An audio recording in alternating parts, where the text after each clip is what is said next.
Louis-Georges Girard. La légende. La légende, Chris.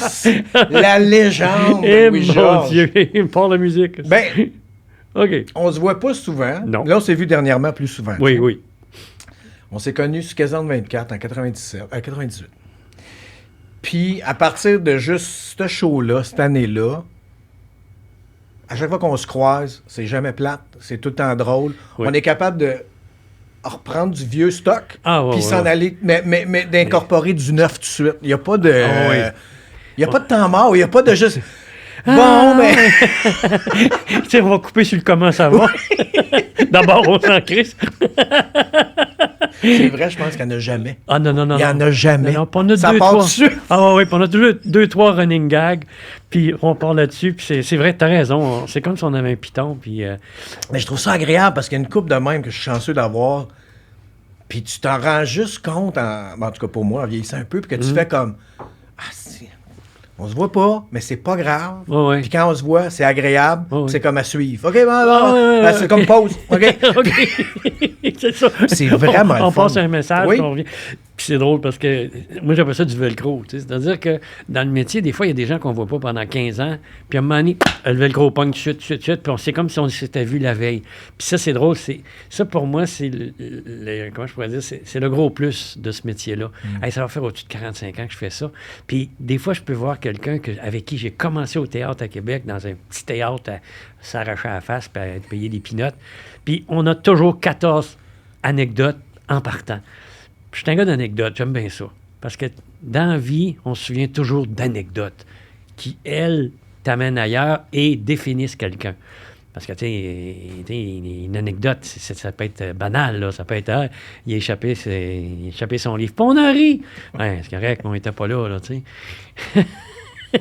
Ça aussi, là. Hey, t'aurais dû être là, on a ri. Ben non, j'étais pas là au calvaire. Fais-moi rire. Quand il faut que tu dises, on a ri.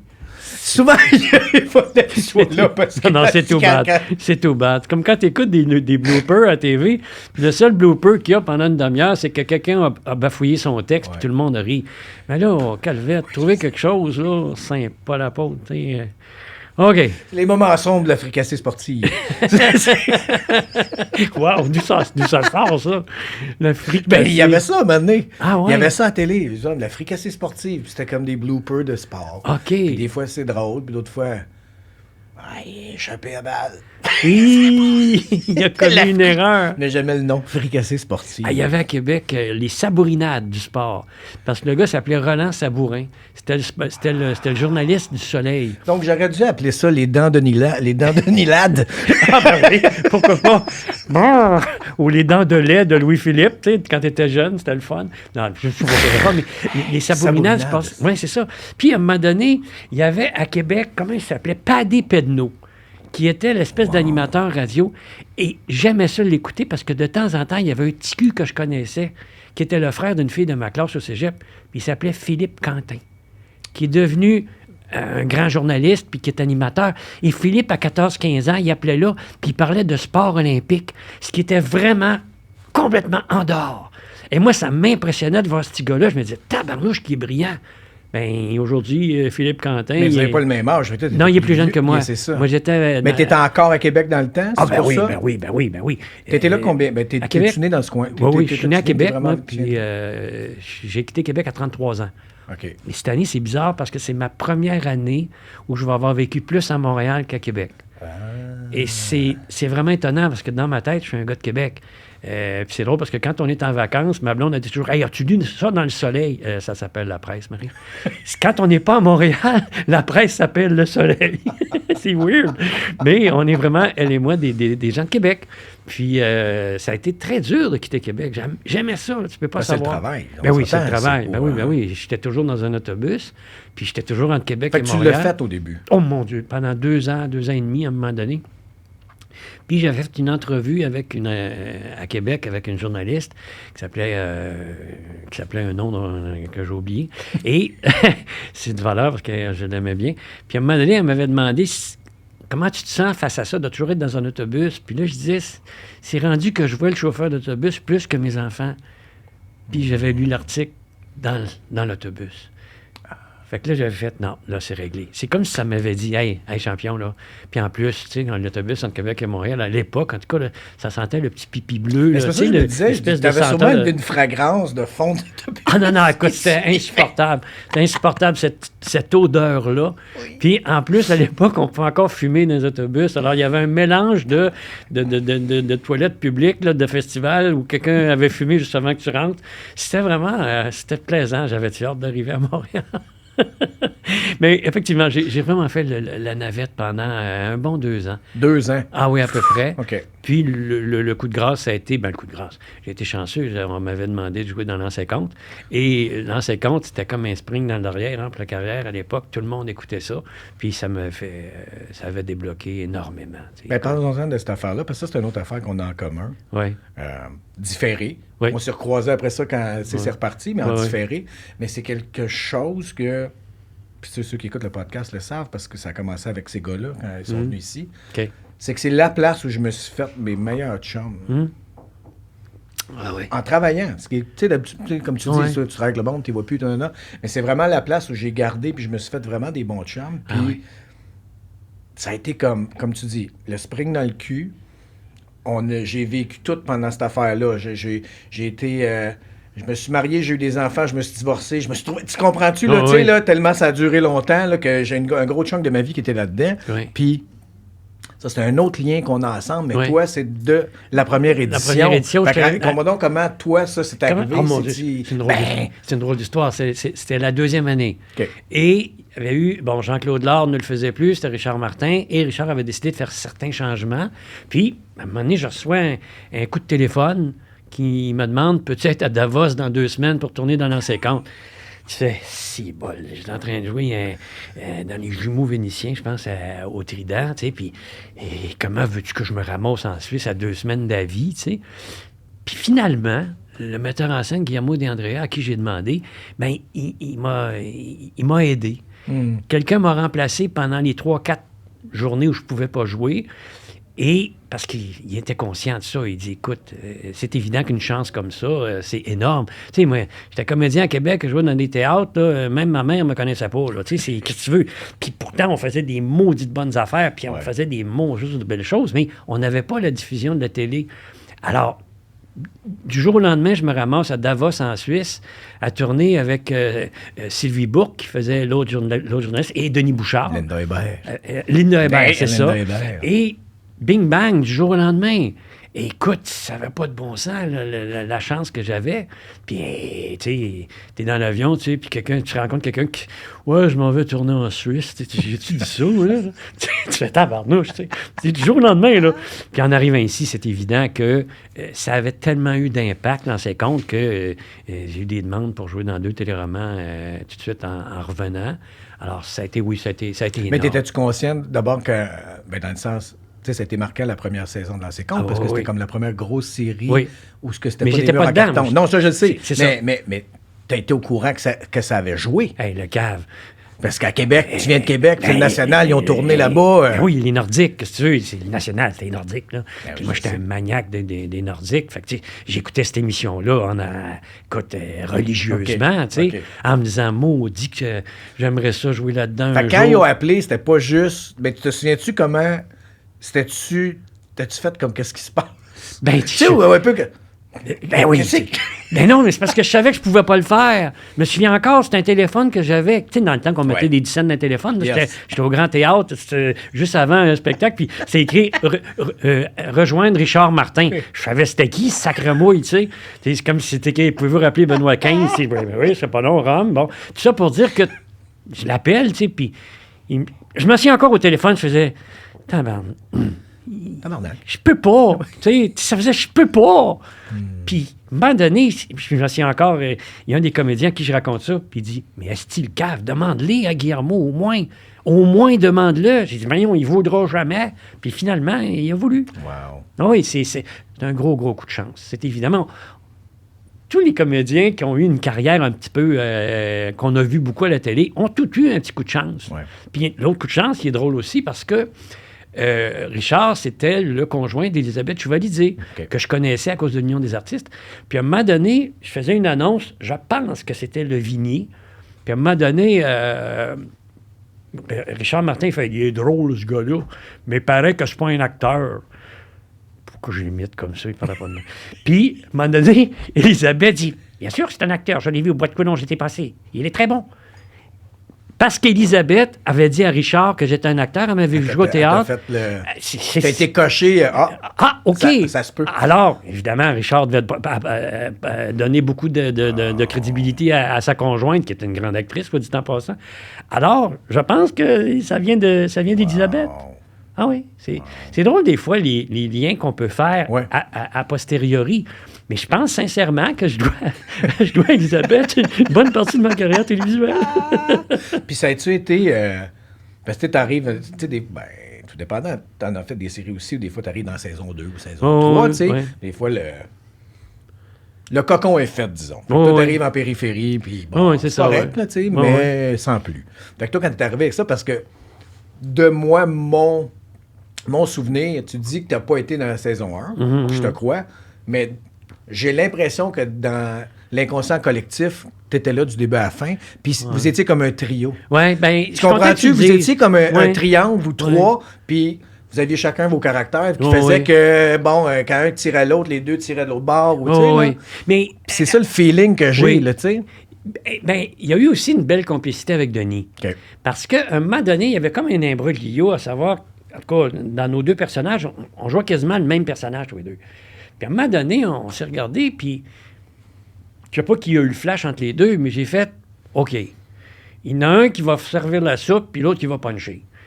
Puis, ce qui est arrivé, c'était ça. C'est que je donnais souvent le setup à Lulu qui punchait, parce que Denis, il a le sens du punch. Yes. Alors, des fois, ça donnait des petits moments extraordinaires.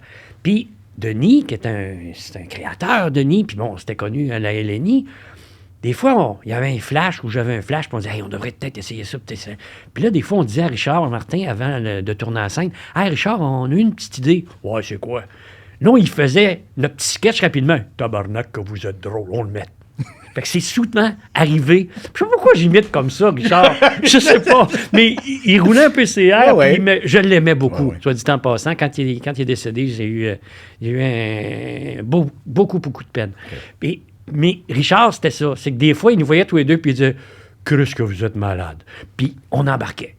Puis, il y a quelques jokes dans l'ancien compte que je sais très bien que c'est Denis et moi qui les avons amenés. Puis, je pense pas que Régent Tremblay s'en soit plaint parce que souvent, c'était drôle. Puis, si c'est bon, il s'en plaindra pas. Ben, un cave, tu sais. C'est un cave. C'est moi qui ai écrit ça. C'est ça, tu sais.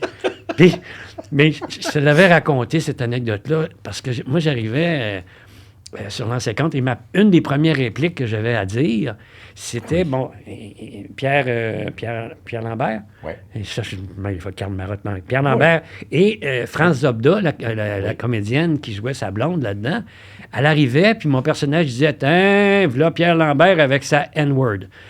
Et là, j'ai fait, oh non, je vais pas dire ça, là. Mais t'arrives sur un plateau, puis à l'époque, ça se pouvait dire ça, là. Sauf que j'étais pas bien dans ça. Ouais. Puis à un moment donné, j'ai eu un flash, puis j'ai dit à Richard, j'aime pas ça dire ça, qu'est-ce que tu dirais à la place, tu sais? Parce que, tu sais, il y avait d'autres chats à fouetter qu'un acteur de Québec qui voulait pas dire un mot, là, tu sais. Fait que j'ai dit, laisse-moi essayer quelque chose. Et là, j'ai pensé au Capitaine Bonhomme.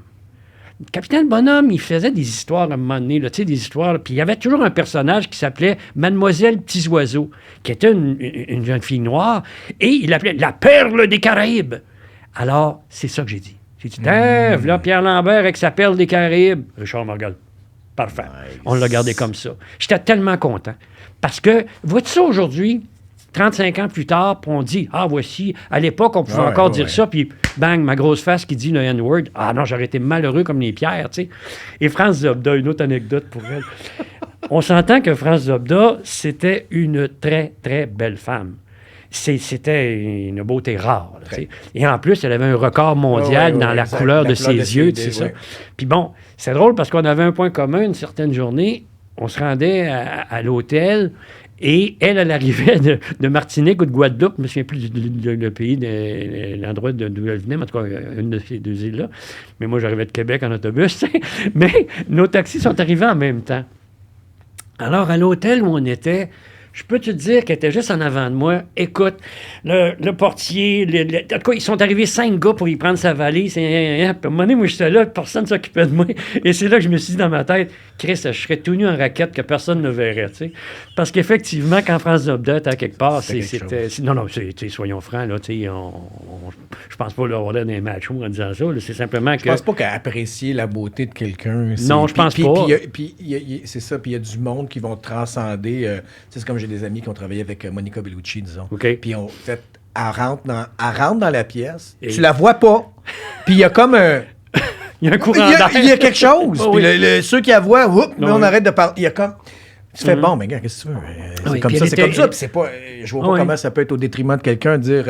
C'était une beauté phénoménale. Ouais. Et elle était d'une très grande gentillesse, soit dit en passant. En plus. Oh, oui. Puis ça, c'est drôle. Là, je passe un coq à l'âne, mais il y avait aussi celle qui jouait la mère de Pierre. Oui. Macha Merrill. Oui. Qui était d'une... Marussia. Qui était d'origine russe, je sais pas trop quoi. C'est ça. Et elle aussi, elle était d'une grande gentillesse. Ah, j'ai plein d'anecdotes, c'est drôle.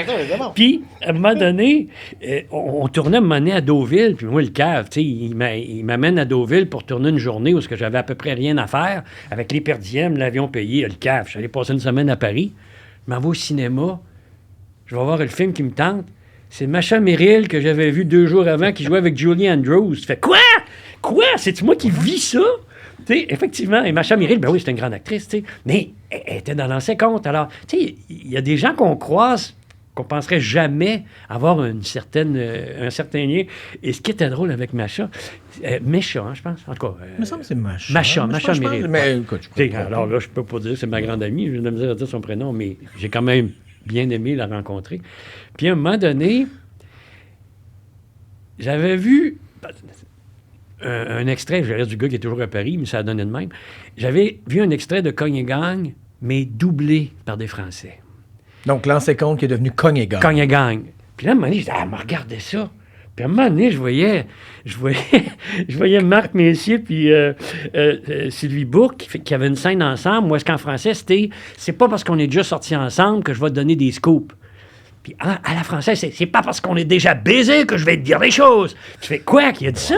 Puis à un moment donné, je vois arriver Michel Forgette. Chris, il avait la voix de Tony Curtis quand j'étais petit. Écoute, je roulais par terre. Puis ça faisait, ben voyons donc, c'est pas ça pantoute. Puis ça parlait vraiment le trou de cul de poule. Fait qu'à un moment donné, je sais pas ce qui m'a pris. À un moment donné, j'étais en tournage. Puis il m'a venu... Ah, qu'est-ce que je suis innocent. J'avais une scène que c'était... OK... Ils n'ont peut-être pas l'air d'être bien méchants, les Russes, mais va dans la chambre des joueurs. Tu vas voir que nos joueurs, ils sont blessés parce qu'ils sont hypocrites. Et là, j'ai dit, OK, ils veulent le doubler en français, ça. Ben, j'ai été doublé en française, moi aussi. Maintenant, j'ai dit une phrase dans le style, « Ouais, tu penses que son main n'est pas pauvre? Check bien, va dans celle des joueurs. Tu vas voir qu'ils sont sauvages, la gang de tabarnane. Ou d'enfants de nanan. » Alors là, à Paris... Ils ne savaient pas quoi faire avec ça. Et ils ont appelé M. Merrill en disant, vous comprenez le québécois, alors essayez de nous traduire ça. Puis ça a l'air qu'à regarder ça, fait, je comprends pas. Allez voir les pop-offs dans la salle des joueurs, vous allez voir qu'ils sont hypocrites, la gang d'enfants de nanan. Imagine-toi. Et ils ont fait un mémo qu'ils ont envoyé chez Claude Desroux Productions pour demander de l'aide. De l'aide, au secours. Tout ça parce que j'avais fait mon fraîchier, mais en même temps, je peux au moins te le raconter aujourd'hui. C'est drôle. Ben oui, c'est drôle. Tu sais, écoute, va voir des pop-offs. En tout cas, la gang d'enfants de nanan, ça, je m'en rappelle, j'avais dit ça. Écoute, il n'y avait rien à comprendre, c'est bien. Voilà. Mais c'était carré. Fait que vois-tu, tout ça, puis juste pour rester là-dessus, sur le doublage de ça, tu sais, maintenant, j'ai fait, si je me souviens pas, un film américain mauvais, là, juste pour la télé. Okay. Et c'était un de mes premiers. Puis à un moment donné, ça passe à la télé ici. C'est doublé, tu sais. Je fais, Fait que je vais m'écouter, voir. Ils m'ont tellement donné une voix de marde. Parlais comme ça! Mais Louis, après, là, dans tous mes contrats, quand j'ai travaillé soit avec les Américains ou au Canada anglais, c'était écrit « Je me double ». Ouais. Fait qu'après ça, toutes les autres affaires, c'était doublé ailleurs, souvent. Ouais. En revenant à Montréal, je me faisais, puis j'ai dit c'est fini, là. C'est fini, là, la voix juvénile qu'ils m'ont donnée. J'ai dit, voyons donc. C'est drôle parce que j'avais jasé de ça avec Benoît Rousseau, qui est un grand directeur aussi, puis un grand doubleur. Puis c'est ça qu'il m'avait dit. Il dit, en France... les voix remontent toutes. Oui, il y a un petit... Il y a comme une espèce de ton et demi, là, que ça, tu sais, coince une chenole un peu, puis wouh! Puis ça m'a fait drôle. Ça m'a fait, je comprends pas pourquoi. puis à un moment donné, j'étais au baseball, ici à Montréal, puis je parlais, puis j'étais avec ma fille, blablabla, puis il y a un monsieur qui se tourne, puis il dit, vous êtes Louis-Georges Girard? J'ai dit, tabarnouche, oui. Et il dit, c'est parce que c'est moi qui vous double en anglais. Wow. Ouais, j'étais resté vraiment bête. Puis, je sais pas, il y avait une belle voix, il faut croire, mais c'est ça. Ça m'a fait rire parce que j'avais fait une affaire à Radio-Canada, c'était Laurier, puis c'était français-anglais, puis je pense qu'il m'avait doublé. Puis il y a certaines des productions, tu sais, dans ses comptes, ça a dû être mais c'est juste à dire, mais la 50, c'est-tu juste la première saison qu'il avait fait français-anglais? Première... Parce que toi, quand tu étais là, tourniez-vous français-anglais? Français-anglais, oui. Mais qu'est-ce que tu faisais avec l'anglais d'abord? Je parle anglais. Oui. Puis j'avais une English coach. Oui, oui. Puis, mais un moment donné, il y avait une scène... Oui, d'ailleurs, oui, c'est vrai, il shoot ses scores. Ben, il y avait... Oui, il y avait les deux. OK, c'est ça. Mais c'était drôle parce que dans ces affaires-là, un moment donné, c'est comme s'il y avait une espèce de tour de Babel. C'est-à-dire qu'on était 4 autour de la table, puis il n'y en a pas un soda qui avait le même accent. Non. Puis on était supposé être 4 Américains ou 4 personnes. Non, pas 4 Américains, on était des Québécois. Au moins 4 anglophones. 4 anglophones, supposément anglophones, tu sais. Puis ça marchait pas. Parce que, qu'est-ce que tu veux, les 4 accents marchaient pas. Mais moi, j'aimais ça parce que je pense que je parle assez bien anglais, mais ça me prend quand même un coach parce que, tu sais, j'ai auditionné pour des films américains, puis tu sais, après 3 secondes, il le voit. Si voyons donc. Mais, francophone. Get out of here! Et ton anglais, tu l'avais pris de où? Parce que si, c'est je pas un viens de Québec. jugement, mais comme tu viens de Québec, Oui. des fois, l'anglais est encore plus repoussé. Mais non, mais la version pour longue vrai. ou la version courte? Ben, la version longue, j'ai loué ici pour 1h30. Excellent! Mais si ça dépasse, pour vous qui paie. Chez nous, l'anglais était très valorisé. Parce que mon père, qui vient de Saint-Grégoire de Montmorency, peu importe, avait travaillé à l'Anglo-Pulp. À Québec, l'Anglo-Pulp, c'était une grosse usine de papier. Et comme le nom dit, Anglo-Canadian Pulp and Paper, c'était des anglophones qui étaient propriétaires de ça. Et à l'intérieur, beaucoup de gens se parlaient en anglais.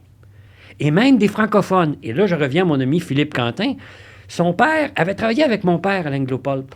Et souvent, les gens, 2 francophones, se parlaient en anglais. « Hey, listen, Paul, give me the paper. Of course, I give you the paper and the pencil too. » Tu sais, alors, mais mon père, qui parlait un peu anglais, valorisait beaucoup l'anglais.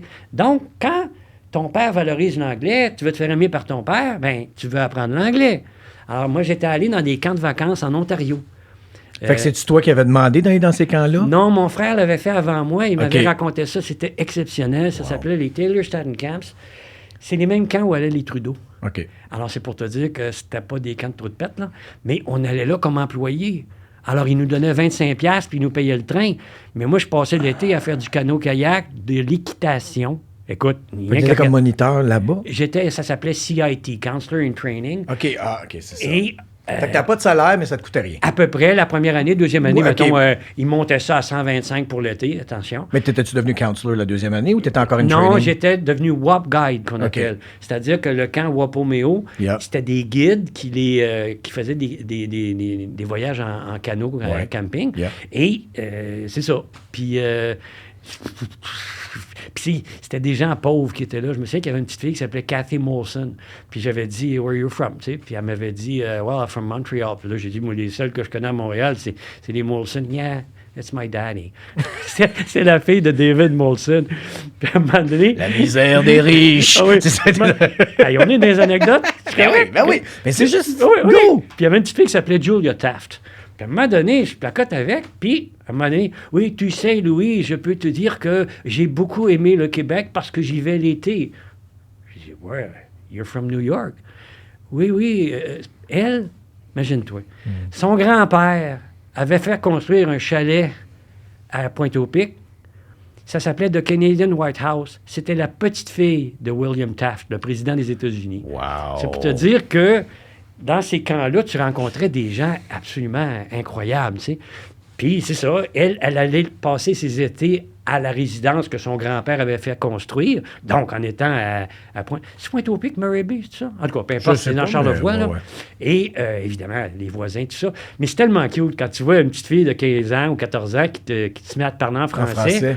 Puis avec des intonations québécoises, mais avec l'accent anglophone, puis t'apprends que c'est la petite fille d'un président américain, tu fais « Sacre mouille, where the hell am I? » tu sais. C'est nice. Mais c'est ça, j'ai appris à parler anglais, là. Wow. C'est tellement... mais en même temps, c'est tellement la meilleure affaire. Puis c'est la meilleure chose, t'es dans un milieu, fait que t'as pas le choix. Là. Ben oui. Puis ça comme, OK, puis ça vient, puis ça part. C'est donc bien nice. J'ai une autre anecdote. Comment il s'appelait, le petit gars? C'est ça. Il y avait des petits-enfants, des fois, parce que ce camp-là, il voulait avoir des francophones en emploi parce que beaucoup de gens relativement aisés envoyaient leurs enfants là pour apprendre l'anglais. Okay. Alors, des Québécois, tu sais. Et c'était bon qu'il y ait de temps en temps des Québécois au cas où l'enfant, à un moment donné, perd ses repères, puis à un moment donné, il y a quelqu'un qui peut lui dire, c'est ça, tu sais. Puis à un moment donné, quand arrivaient les campeurs en 2 sessions, là, il y avait un mois, à un moment donné, il y avait 2 petits gars, c'était Bill et James Jessup. Fait que là, Bill et James, fait que là, évidemment, Hi Bill, hi James, my name is Louis, I'll be your counselor in training, I'll take care of you, I'll show you how to paddle. Le petit gars me regardait, là, vite, béride. Okay, I'll do it again. Hi, you're Bill, you're James, Bill and James Jessup, my name is Louis Girard. I'm from Quebec. Un moment donné, le petit gars, il se tourne vers son frère et il dit « Elle ne comprend pas, le monsieur! » C'était 2 petits Québécois qui avaient des noms anglophones, puis moi, je lui parlais en anglais, puis ils ne comprenaient pas un traître mot. Fait que c'est une anecdote, tu vas me dire, mais j'avais... Ils ont dû revenir à la vie quand tu leur as parlé français? Ben, j'imagine, oui, mais c'est parce que c'est moi qui a manqué de respiration quand j'ai entendu « Je ne comprends pas, le monsieur! » Anyway. Hey, j'ai nommé les anecdotes. Mais non, mais c'est parfait, puis c'est le fun, parce que ça, j'avais aucune idée que tu avais appris l'anglais là. Mm-hmm. Pour ces raisons-là, puis dans ces camps-là de même, parce que c'est pas une légende là, que tu étais avocat. Non. Right? Non, mais peut-être, je sais pas, parce que selon certaines personnes, tu mens. Donc... Ça, c'est une anecdote qu'on peut pas compter, c'est dommage, mais ça, c'est l'un des 3. Tu mens. Mais, parce qu'avant de devenir comédien, c'était ça, tu t'es dirigé vers ça. Oui. Quelles raisons t'ont amené là? OK. Avant de faire... Non, la version courte? La version courte? Toujours la version longue, parce que la version longue va nous amener sur des petits chemins de campagne. Oui, sûrement. Mon père est encore là-dedans. Mon père a toujours voulu faire... Rapproche-toi du micro. Okay, mon père a toujours... mais tu peux le rapprocher. OK, oui. Mon père a toujours voulu faire un cours universitaire. OK. Mais... pour des raisons, à l'époque, il venait à Saint-Grégoire, son père était marchand général, mais bon, ils n'ont pas eu... Mais il a quand même fait son cours classique. Mais il nous avait toujours dit aux 4 enfants, vous n'aurez pas d'héritage. Vous allez avoir un papier signé en bas comme quoi vous avez un diplôme universitaire. Ça, c'était le rêve de mon père. Alors, j'étais un enfant assez turbulent. Vous étiez combien chez vous? 4. Pas de couper. Toi, tu étais où dans le milieu? Le dernier. Le dernier. C'est ça. L'un qui était médecin, l'autre qui était en psychologie. Moi, okay. Je suis le bébé. OK. Puis les 4, on les passait par l'université. Puis, vers la fin, je commençais à trouver ça rough en tabarchiniche, là, tu sais, le cours de droit, là, tabarouette. Puis j'avais commencé à faire du théâtre avec la troupe des 13 de l'université là-bas. Mais je me disais, faut que je finisse parce que je vais crucifier mon père là, en faisant ça. Puis j'ai fait le barreau. Ça a été tough. Ça, je vais te le dire. Là. J'ai arrêté de faire du théâtre, puis pendant 8 mois, là, j'ai étudié et j'ai repris tout le temps que j'avais perdu à l'université à faire du théâtre, puis à pas trop étudier. Et finalement, j'ai passé mon barreau. Et je me souviendrai toujours, j'avais fait un stage dans un bureau en droit criminel, puis j'étais pas pire. On va être franc, là, quand même que j'étais pas pire. Et le patron, appelons-le Narcisse Proulx, parce que c'est son nom, et il invite mes parents à prendre une bouteille de champagne pour fêter le fait que j'avais passé mon barreau, puis que j'étais assermenté, puis etc. Et tout de go, Narcisse dit, on va l'engager au bureau, et il m'avait fait l'offre. C'était de l'argent. Ça fait offrir 18 000 $ il y a presque 50 ans, puis après ça, une association au bureau, c'est énorme. Puis là, j'ai vu mon père se soulager en se disant, bon, le petit Chris y est placé, je peux respirer. Tu sais. C'est parce que ce que mon père savait pas, c'est que j'avais fait mes auditions au conservatoire. Puis j'avais été accepté. Ça, c'était au Conservatoire de Québec? De Québec. Et avec, imagine-toi, j'avais un 2 de pique pour me donner ma réplique, qui s'appelait Rémi Girard. Fait que lui encore, quand on jouait, j'aurais pu être tout nu en raquette, il m'aurait pris pareil parce que Rémi était tellement bon que j'avais juste à dire, ben oui, puis ça marchait. Ah non, j'ai été chanceux. Tout ça, oui, j'ai fait mes auditions avec Rémi. Et tout ça pour dire que mon père était bien, bien content. Mais le lendemain, je suis passé à la maison pour lui expliquer. Je lui ai dit, écoute, papa, j'ai dit, je te remercie, je l'ai fait ce que tu m'as demandé, je l'ai mon diplôme, je suis avocat. Mais maintenant, il faut que je te dise une chose. Je m'en vais au conservatoire. Et mon père, je pensais qu'il allait... Je me suis dit, si j'ai dit ça, il a un coup de 12 dans le front, il aimerait mieux ça. Et il m'a rien dit, OK, j'ai fait ma job. Maintenant, tout ce que je te demande, c'est d'être utile à tes semblables. Fait que les 34 calices d'années que j'ai été à l'Union des artistes, c'est pour ça. Wow! Ouais. C'est carrément ça. C'était ça. C'était une dette que j'avais envers mon père.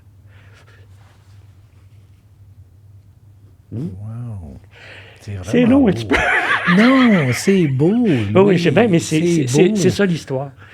Et, mais ça m'a permis de rencontrer des gens parce que le bureau où j'étais, moi, je travaillais l'été, donc c'était ma job d'été, et je remplaçais les avocats. Donc, j'embarquais dans les causes pour vrai, là. Alors, puis c'était de droit criminel. Alors, j'ai rencontré des...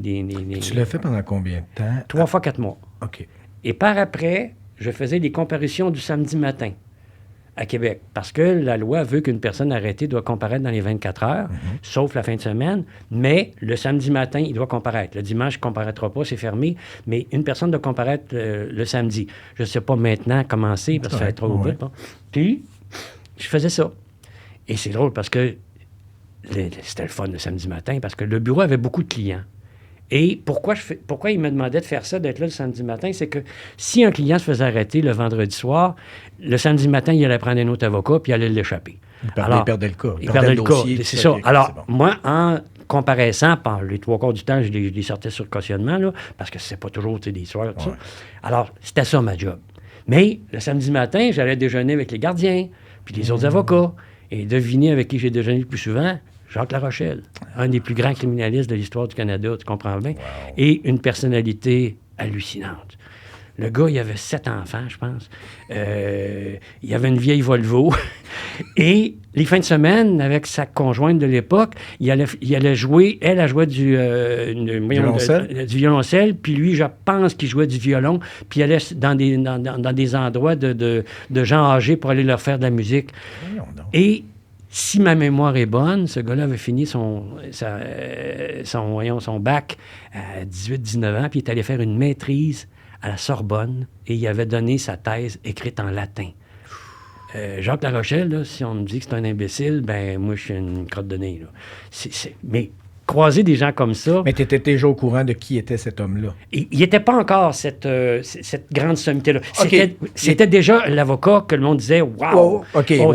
Tu sais, c'est, mettons, Wayne Gretzky à 18-19 ans. Il était déjà... Il était déjà, ça faisait aussi bol.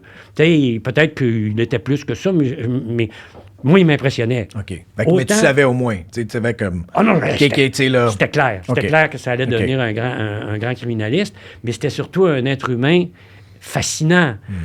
Peut-être qu'il y a des détails. Là, peut-être qu'il y en avait 8 enfants, il y en avait 6, j'en sais rien. Puis il jouait du piccolo, là, je ne sais pas. Mais j'aime mieux qu'il joue du piccolo. C'est plus drôle, hein? Piccolo et grosse caisse, il me semble que ça doit être le fun, ça, dans un... Je pense que c'était le nom de leur bande. Hein? Oui, piccolo et grosse caisse. C'est fin. Mais c'est pour te dire comment j'étais impressionné par cet homme-là. Et c'est ça que je... comment je pourrais dire? C'est de ça dont je vais me souvenir le plus de ma période avocate. C'est que j'ai croisé des gens. Un gars comme Narcisse Proulx, qui est devenu juge par après, est un être humain fascinant. J'ai croisé plein de gens comme ça. Et ça c'est des beaux souvenirs. Mais j'aurais pas pu rester criminaliste trop longtemps. Parce que c'est très difficile. Parce qu'ils ont toutes la même réaction. Et là, je vais tomber sur Donald Trump. Là. Ils ont toutes la même réaction. C'est pas moi, c'est un frame-up de la police. J'ai rien fait. Trump, c'est pas moi. Tout est correct. Puis c'est une chasse aux sorcières. Et pourquoi Trump se débat pour dire tout ça? C'est parce qu'il sait, quand il va rentrer en cours, la preuve, c'est sûr que le procureur américain, il s'en va pas en cours avec l'ancien président américain sans avoir des preuves comme une en cassette, béton. dans le fond, tu disais, là, comme, c'est pas moi, Ben, c'est parce personne que n'est souvent jamais ça. responsable. C'est là, ça. tu sais, Mais c'est là, parce que ça ouais. arrivait souvent que Ouais. j'avais ça. OK. Et ce que j'aimais, par exemple, dans notre bureau, on faisait beaucoup du plea bargaining. C'est-à-dire que je m'entendais avec le gars de la couronne, puis je disais, écoute, je suis prêt à plaider coupable, mais ça me prend une sentence qui va avec la patente. Ouais. Alors, puis je ne veux pas trop embarquer parce que là, c'est délicat, mais il y a des causes, des fois, que, n'ayons pas peur des mots, là, les causes, dans le temps, ça s'appelait le viol, là, Ouais. c'est des agressions sexuelles. Et moi, je savais que faire témoigner la victime, c'était presque lui faire revivre. Pas presque. Je pense que tu le Je pense faisais que c'est ça, sans, c'est ça. sans C'est l'attouchement, ça. mais Alors, le- alors, c'est là que je voulais pas aller. Et j'allais toujours plaider coupable pour pas... Bien, évidemment, il fallait que je convainque Non, non, mon, ouais. mon client aussi, là, parce que si la preuve était pas bonne, bien là, il fallait que je fasse ma job aussi de le défendre. Mais quand la preuve était accablante, et tout ça, je disais, on s'en va pas là, parce qu'on va être obligé de faire témoigner la personne. Puis je sais pas si aujourd'hui, j'aurais pas des réprimandes là, à vous dire une chose semblable, là, si j'étais encore membre du barreau. Mais personnellement, je pensais beaucoup à la victime.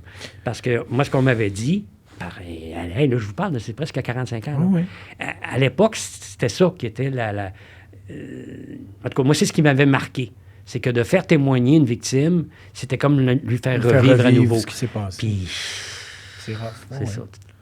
Puis à l'époque, quand c'était rendu, c'est parce que à l'époque, le viol avait des critères qui étaient très élevés. C'est-à-dire qu'il fallait qu'il y ait pénétration et éjaculation.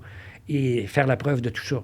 C'est pour ça qu'aujourd'hui, une agression sexuelle, il y a des degrés qui sont Ouais. beaucoup plus bas pour justement avoir un degré de preuve qui est moindre pour en arriver à une culpabilité. Mais c'est parce qu'il fallait quasiment que ça soit de la perfection. Ah, non, Là, mais- tout est, il n'y a pas de droit à Ah, l'erreur, non. tout est béton. Ah oui, mais c'est ça, Chris, des causes toutes béton, il n'y en a pas tant que ça. Là. Puis Tu sais? il n'y avait pas la trousse qui existe maintenant, elle n'était pas aussi... écoute, c'est loin, là. Mais tout ça pour dire que... Ben, vous voyez mon malaise. Juste Non, juste ouais, en mais parler, ça, c'est ça j'avais qui un t'a- certain malaise. Mais, Puis ça aurait été récurrent, pas tout le temps, mais ça aurait fait partie de ton, ben, de, le pain d'heure. de ton travail. Là, Ben oui, ouais, ben c'est oui, ça. ben oui, ben oui. C'est ça. C'est ça. Mais j'ai quand même eu des belles expériences. J'ai croisé des gens qui avaient besoin d'aide, puis qui étaient dans le mauvais chemin, puis qu'à un moment donné, peut-être, je ne sais pas si ont bifurqué. Peut-être oui, peut-être non. Ouais, ouais. Mais j'ai quand même rencontré le personnage le plus fascinant. Le gars, d'ailleurs, c'était la seule personne qui m'avait vu au théâtre. Puis, le gars, c'était un voleur à l'étalage. Et, écoute, il m'avait dit à un moment donné, il dit, moi, je peux te dire l'heure des breaks de tous les gérants du centre d'achat un tel, du centre d'achat un tel. J'ai dit, quoi? Il dit, t'es comédien, je suis magicien. Il me disait ça souvent. T'es comédien, je suis magicien. Lui, il volait, là, ça n'avait pas de bon sens, puis il s'est fait pogner avec une niaiserie, puis bon, Ouais. qu'est-ce qui est devenu, j'en sais rien. Mais c'était une personne qui était fascinante. Parce qu'il faisait du vol à l'étalage, puis évidemment, il vendait ça, puis il faisait du recel. Là, Ah ouais. Je ne vais pas lui donner une médaille. Là, Non, mais, non. Mais, tu sais... Mais c'était ça son travail. ben, Non, mais c'était son expertise. Parce que si t'es en train de dire, bon, là, on peut aller là, parce que là, le break de choses est là, puis là, c'est le changement de chiffre, puis là, Oh, on oui. peut aller là, puis là, je peux y aller direct. il là, était d'une intelligence Tu sais, là. remarquable, le gars. Mais tu sais, je ne suis même pas pour Ouais. en chanter Mais non. les louanges à un voleur, tu sais. Mais il reste qu'il était fascinant. Tu sais, il sortait dans le temps, le Pascal, il sortait des TV. Pascal. Il sortait des TV avec un trench. Tu sais, Plus c'est dur vraiment- à distribution consommateur. Hein, parce que- Oui, c'est ça, tu sais. Le camion. mais ça m'a fait rencontrer des gens. Mais ça donne un autre côté aussi d'humanité. Tu sais, là, comme tu dis, tu vas en avoir des pas bons. Puis tu as du monde, comme tu dis, c'est un mauvais chemin de bad luck. Ça a viré, tu sais, Ouais. puis où tu vois l'autre côté, non? Oh, oui, absolument. Tu sais, là, t'as comme l'autre bord de... Mais c'est parce que c'est la misère humaine aussi. Ouais. Il n'y a pas un voleur qui vole parce qu'il est riche. Ce sont tous des gens qui volaient parce que... Et moi, il y en a un, c'était à pleurer, il s'était fait pogner parce qu'il avait volé, parce que c'était dans le temps des fêtes, puis il voulait donner des cadeaux à ses enfants. Fait que, le cadeau que les enfants y ont eu, c'est que papa est en prison. Tu comprends? Mais en même temps, t'es toujours bien pas pour dire pas de problème, tu l'as volé mon âme, monsieur Sénois. Mais non. Mais tu sais, j'étais étiré là-dedans. Puis mon dernier client, ça c'est drôle. J'avais commencé parce que moi je faisais du théâtre, puis je continuais le samedi matin. Puis j'aimais ça. Puis en même temps, quand tu fais du théâtre, le petit 50$ que ça me donnait le samedi matin, oh oui, il balançait sa tête. il était dans... T'avais pas besoin de retourner puis demander à quelle heure que le gérant... J'ai pris c'est ça, oui, c'est ça. Puis à un moment donné, j'avais commencé et l'ancien compte était commencé. Alors, évidemment, j'avais des apparitions. Puis à un moment donné, je me disais, mon Dieu, il y en a un qui va me reconnaître à un moment donné. Puis là, j'entre dans le samedi matin, dans le box, c'est bonjour, je suis Maître Girard, dites-moi qu'est-ce que vous avez fait. Puis je savais ce qu'il avait fait, mais je vais vous poser quelques questions. Un gars me regarde, puis il bégayait. T'es pas avocat, t'es collé, ça, je t'ai vu dans l'ancien compte jeudi. Fait que là, ça fait le caramba, yes, oui, de masquer. Fait que ça a été mon dernier client. Ça a été mon dernier client. Ils ont-tu bien apprécié, ils ont-tu quand même compris ta démission? Ah, mon Dieu, écoute, c'était écrit dans le ciel, là, oui. tu sais, puis c'est moi aussi qui leur demandais un peu de rester parce que j'aimais ça. OK. Tu sais, c'est un autre univers, tu sais, c'est comme un ancrage aussi, tu sais, quand tu étudies, c'est quoi, ça prend combien d'années pour être avocat, là, c'est 20 ans, je sais pas trop, là.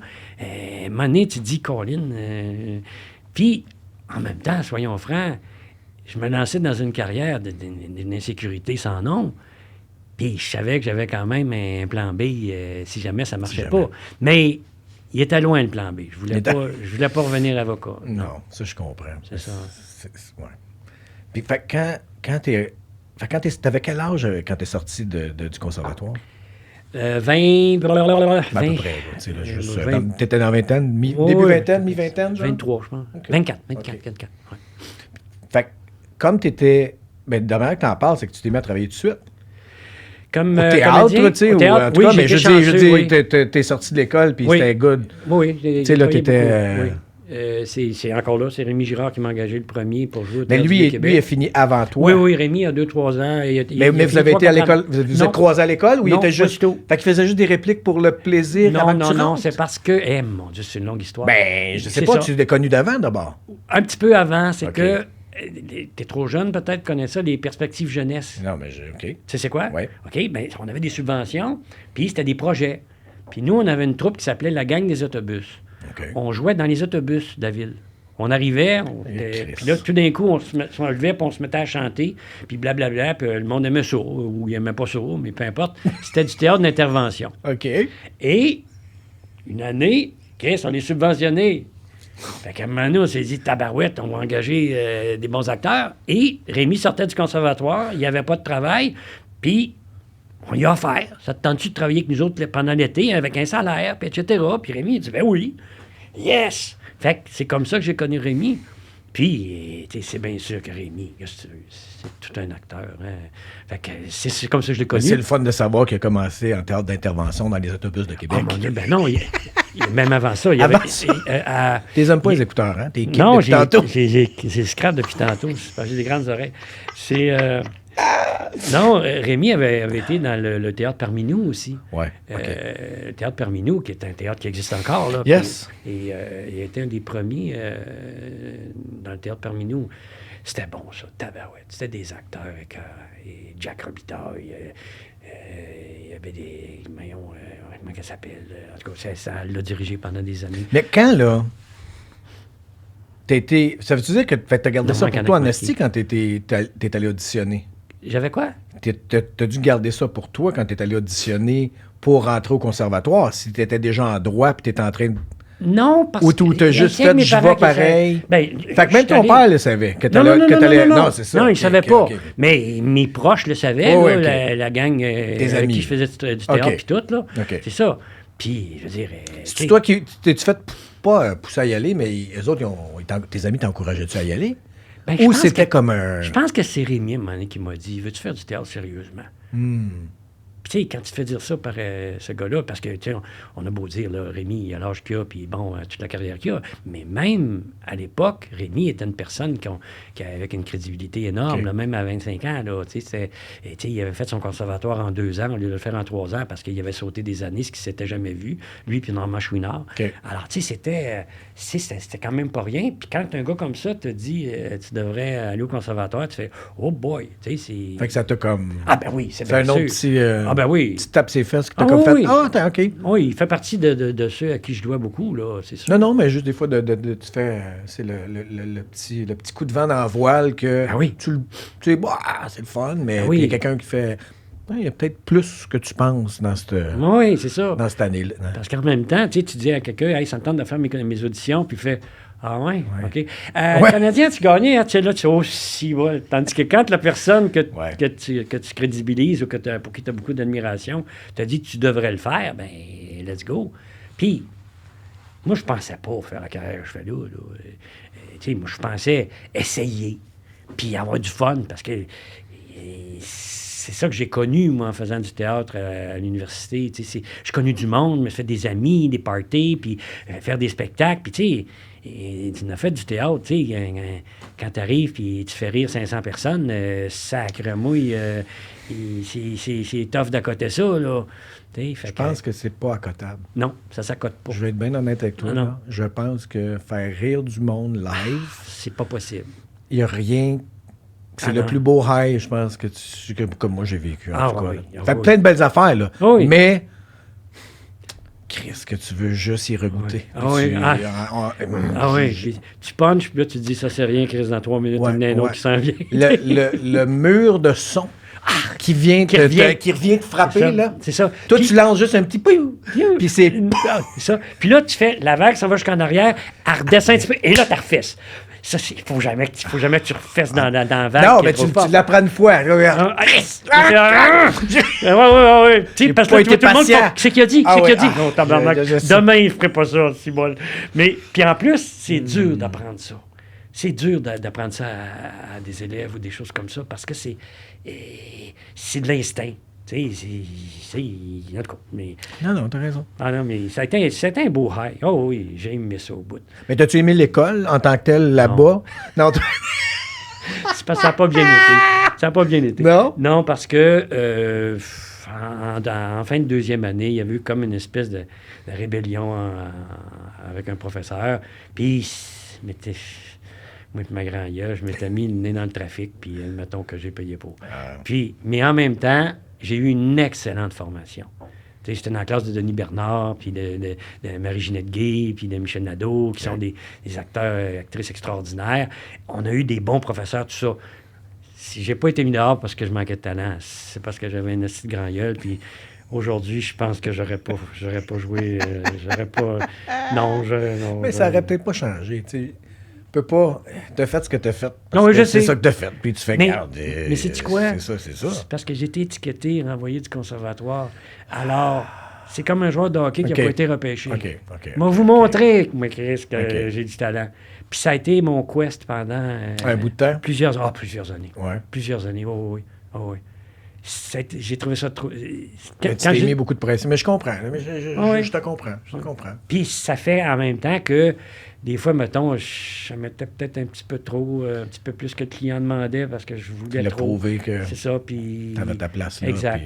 Puis aujourd'hui, je joue plus de même pantoute, parce que... On va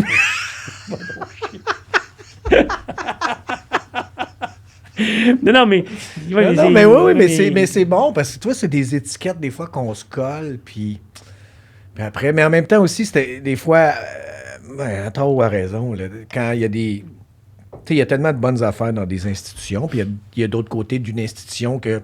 Ça n'était une que j'aimais pas, parce qu'à un moment donné, tu te rends compte... Parce que moi, quand j'étais à mon école, moi, j'étais à Sainte-Thérèse, puis je suis allé là, auditionner là, parce que c'était la seule place que c'était encore ouvert. Okay. Les auditions étaient encore, tu sais, comme, toutes les places, c'est à l'année prochaine. Je dis, je vais aller là, puis je vais voir c'est quoi, tu sais. Puis je suis allé, je n'étais pas préparé, puis ils m'ont pris. Fait que dans ma tête, je me dis, c'est une école de marde. Ah, parce qu'ils t'ont pris. Ils m'ont pris, moi, je suis arrivé là pas prêt.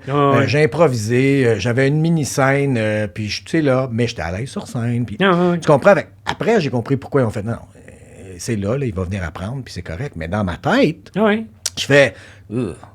Ils sont pas professionnels. Ah oui. C'est pas des bons, là. C'est tu sais. sûrement pas une mauvaise école. C'est une très bonne école. Ah Puis oui, j'ai tout fait là après. Ah Puis oui. c'est après que je me suis rendu compte, la crème, elle va monter.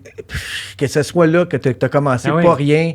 Tu étais un humoriste. Tu sais, là. Ah oui. Il y avait pas d'école dans le temps. Pourtant, il y a eu du musical, il y a eu ci, il y a eu ça. Il y a eu du Christ de bon moment. Ah oui. Fait que, tu sais, Une école fait donne que je pas te de talent. comprends, là, tu sais. Une Non. école donne pas de talent. Ça va donner une structure de travail que tu peux faire, OK, si ça, si ça. Ben, puis des après ça, occasions bye, de, tu sais. de le découvrir. puis Oui, de- comment moi je fonctionne. C'est ça. Tu sais, là, puis comment moi je suis capable de Ce que faire je mon trouvais chemin. dur des écoles, c'est que on avait... Fais juste... Non, mais gars, OK, ça marche. fais juste te le rapprocher. Oui. Parce que je sais pas comment ça marche. On T'as parle peur? maintenant. 1, 2. Allô? Allô? C'est parce que là, je l'ai perdu. C'est pas grave. On parlait d'école, là, tu sais, Oui, là, c'est mais... ça. Mais c'est c'est c'est de susciter le goût. Puis, ce que je trouvais difficile, puis de toute façon, toutes les écoles, c'est pareil, alors c'est pas moi qui va changer ça, mais c'est beaucoup, ils te disent ce que tu fais pas bien. Ouais. C'est très, très rare qu'ils disent « Hey, wow, c'est bon, tes pets sentent bon. » Pas en tout. C'est « Hey, ça, c'est pas bon. Hey, telle affaire, c'est mauvais. Ta, ta, ta, ta, ta. » Hey, j'ai un professeur qui m'avait dit « Tu joues comme un gars qui n'a jamais fait l'amour. » Chris, quand j'ai dit ça à ma blonde, tu sais, c'est vrai. Non, non. Ouais, c'est ça, je pensais qu'il y avait ça. Bon, enfin, quelqu'un te l'a dit. Non, mais tu sais, tu fais, ouais. Chris, je viens-tu de me faire dire ça?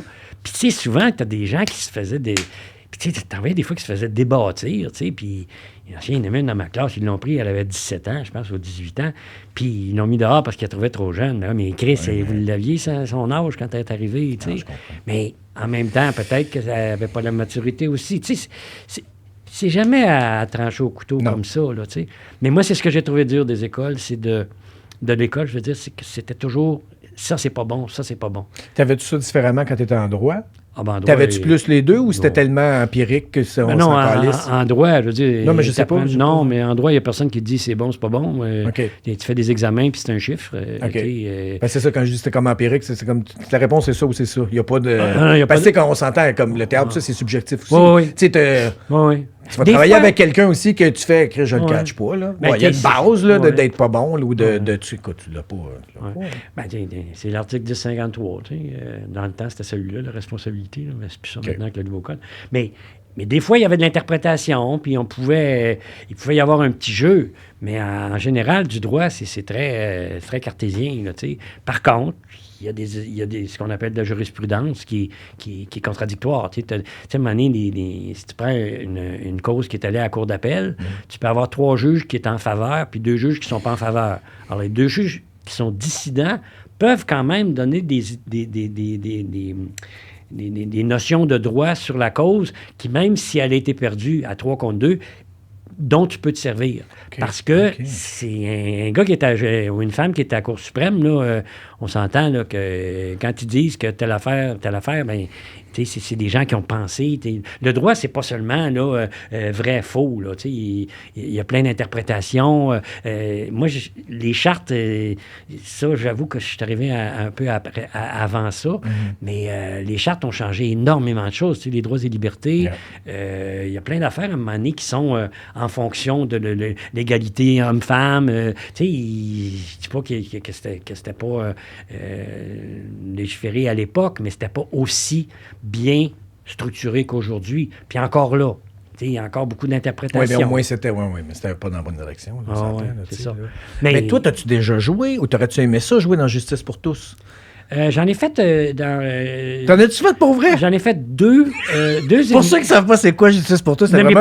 pas celle-là. Non, avec la voix? C'était pas celle-là, là, tu sais, là? C'était comme un couple ou quelque chose, je sais pas, puis vous savez, vous pouvez faire... Non, j'ai pas fait ça. C'était à TVA, là. Denis Bouchard jouait là-dedans. C'était bien bon, là. Puis il y avait souvent un procès en cours de route. Pas les grands procès, toujours. Ça, j'en ai fait un aussi. Non, l'affaire Coffin. Oh, Wilbert Coffin! The Defense Rest! The Defense Rest! Hey, ça, là, je vais me souvenir de ça toute ma vie, parce que j'ai fait un cours de... C'était un faux cours de droit. OK. On était... Parce que moi, j'ai étudié en Ontario, fait qu'on était en 13e année. Fait que comme tout le monde s'en allait à l'université, parce que le reste du Canada, tu passes du secondaire à l'université, il n'y a pas de... Puis, on avait un cours de semi-droit pendant un an, fait qu'on touchait juste pour... Puis, à un moment donné, est arrivé l'affaire Ben, Coffin? Chris, oui. Puis il nous avait montré, je pense qu'on avait écouté juste ça parce qu'il disait, OK. il amène des bons éléments, puis après ça, on pouvait étudier le cas, puis tout le monde, Mon là, tu sais, là. Dieu.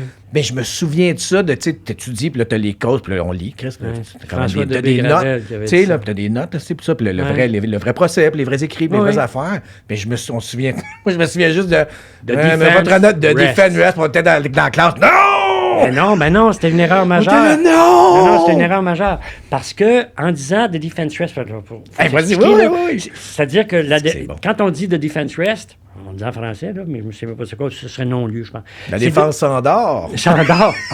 Non, je pense que c'est un non-lieu. On C'est fait que du l'avocat de la défense dit au juge, le procureur de la couronne n'a pas fait la preuve, alors acquittez Il mon n'y a aucun client. doute raisonnable, Aucun- il n'y a rien. Hein. Il se passe rien. Dans le cas de Wilbur Coffin, je connais un avocat qui m'avait dit on pourrait le déterrer puis le reprendre à nouveau tellement la preuve était claire. C'est parce que c'était une preuve circonstancielle. OK? Une preuve circonstancielle, c'est que personne ne l'a vu. Mais c'est comme une espèce de des petites pierres, comment ça s'appelle? Non, Le petit pouchet, là, les qui morceaux de fait pain. comme- Là, c'est les morceaux de pain qui fait qu'à un moment donné, tu as un puzzle, puis le puzzle, c'est le rocher percé. C'est d'ailleurs l'image que le juge avait donnée. C'est le rocher percé, puis il manque seulement 2-3 affaires qui sont des nuages, on s'en sac, c'est le rocher percé. C'est ça une preuve circonstancielle, mettons Ouais, comme ouais. ça. Et l'affaire de Wilbur Coffin, qui est différente d'aujourd'hui, c'est qu'on l'avait arrêté avec des biens de la personne assassinée En sa possession. En sa là, possession. ok. Je pense que c'était le fusil, de l'argent et des choses, peu importe, ça peut être une tasse, peu importe. Mais ça, la loi de la preuve au Canada, à cette époque-là, renversait le fardeau de la preuve. C'était à la défense de démontrer prouver. qu'il n'avait pas eu ces biens-là en commettant le meurtre. Autrement dit, si j'avais défendu Coffin, je ne sais pas, je vais peut-être me Oui. faire- Non, c'est bon. j'aurais trouvé une façon de dire que M. Coffin avait trouvé ça dans le bois. Mais non! Il a dit the defense rest. Mais non, c'était à toi à prouver que les biens, tu les avais dans tes mains. Et en plus, il y avait une autre affaire qui était bien spéciale. C'est que Coffin était, comment ça s'appelle, common law husband. En français, comment on dit ça, des conjoints? Un conjoint de fait. Bon, de C'est fait. ça qu'un C'est conjoint de fait. La dame, ça s'appelait Pitre, et c'était sa conjointe de fait. La loi de la preuve en Canada, lorsque deux personnes étaient mariées, on ne pouvait pas contraindre l'épouse de témoigner contre son mari. OK. Mais comme là, c'était une conjointe de fait, on Tu l'avait peux. contrainte. Et là, évidemment, tout le monde qui monte aux barricades en disant c'est épouvantable, nanana. Mais c'est la loi! Le juge, s'il avait accepté s'accepter ça, ça allait en appel puis ça cassait tout de suite. Alors, c'est pour ça qu'à un moment donné est arrivé le livre qui sont les assassins de Coffin, puis tatata, qui est fait que...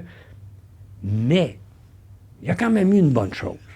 C'est-à-dire qu'avec tout ce que ça a provoqué, l'affaire Coffin, ça a été la dernière exécution d'une personne au Canada. Parce que, à un moment donné, ça a fait... Il y a un doute, là. Parce que même si... Les avocats, moi, je l'ai lu, le verbatim de tout le procès. OK. Puis, écoute, en tout cas, c'est mon avis. Oui, oui. Mais dans la population, beaucoup de gens ont dit on a pendu un innocent. Alors, ça aura été la bonne chose de l'affaire Coffin. Il n'y a plus d'exécution. Alors, c'est ça. Ça a été la dernière personne exécutée en 1959, 8, 7. Je ne suis pas bon en chronologie. Non. Mais c'est quand même une cause qui m'a vraiment beaucoup intéressé. Parce qu'il y avait beaucoup d'éléments dans ça. Aujourd'hui, la loi de la preuve n'est plus la même. Puis, comme je te dis, la femme n'était pas elle était Contraignable à aller c'est ça. témoigner. C'est ça. Ah, c'est donc bien nice, ça. Puis tu vois, ça m'est revenu tout de suite. C'est fou, hein? Ouais. Petit cours de même, mais je me souviens juste de The Defense Rests. Puis après ça, ils sont allés en appel Ouais.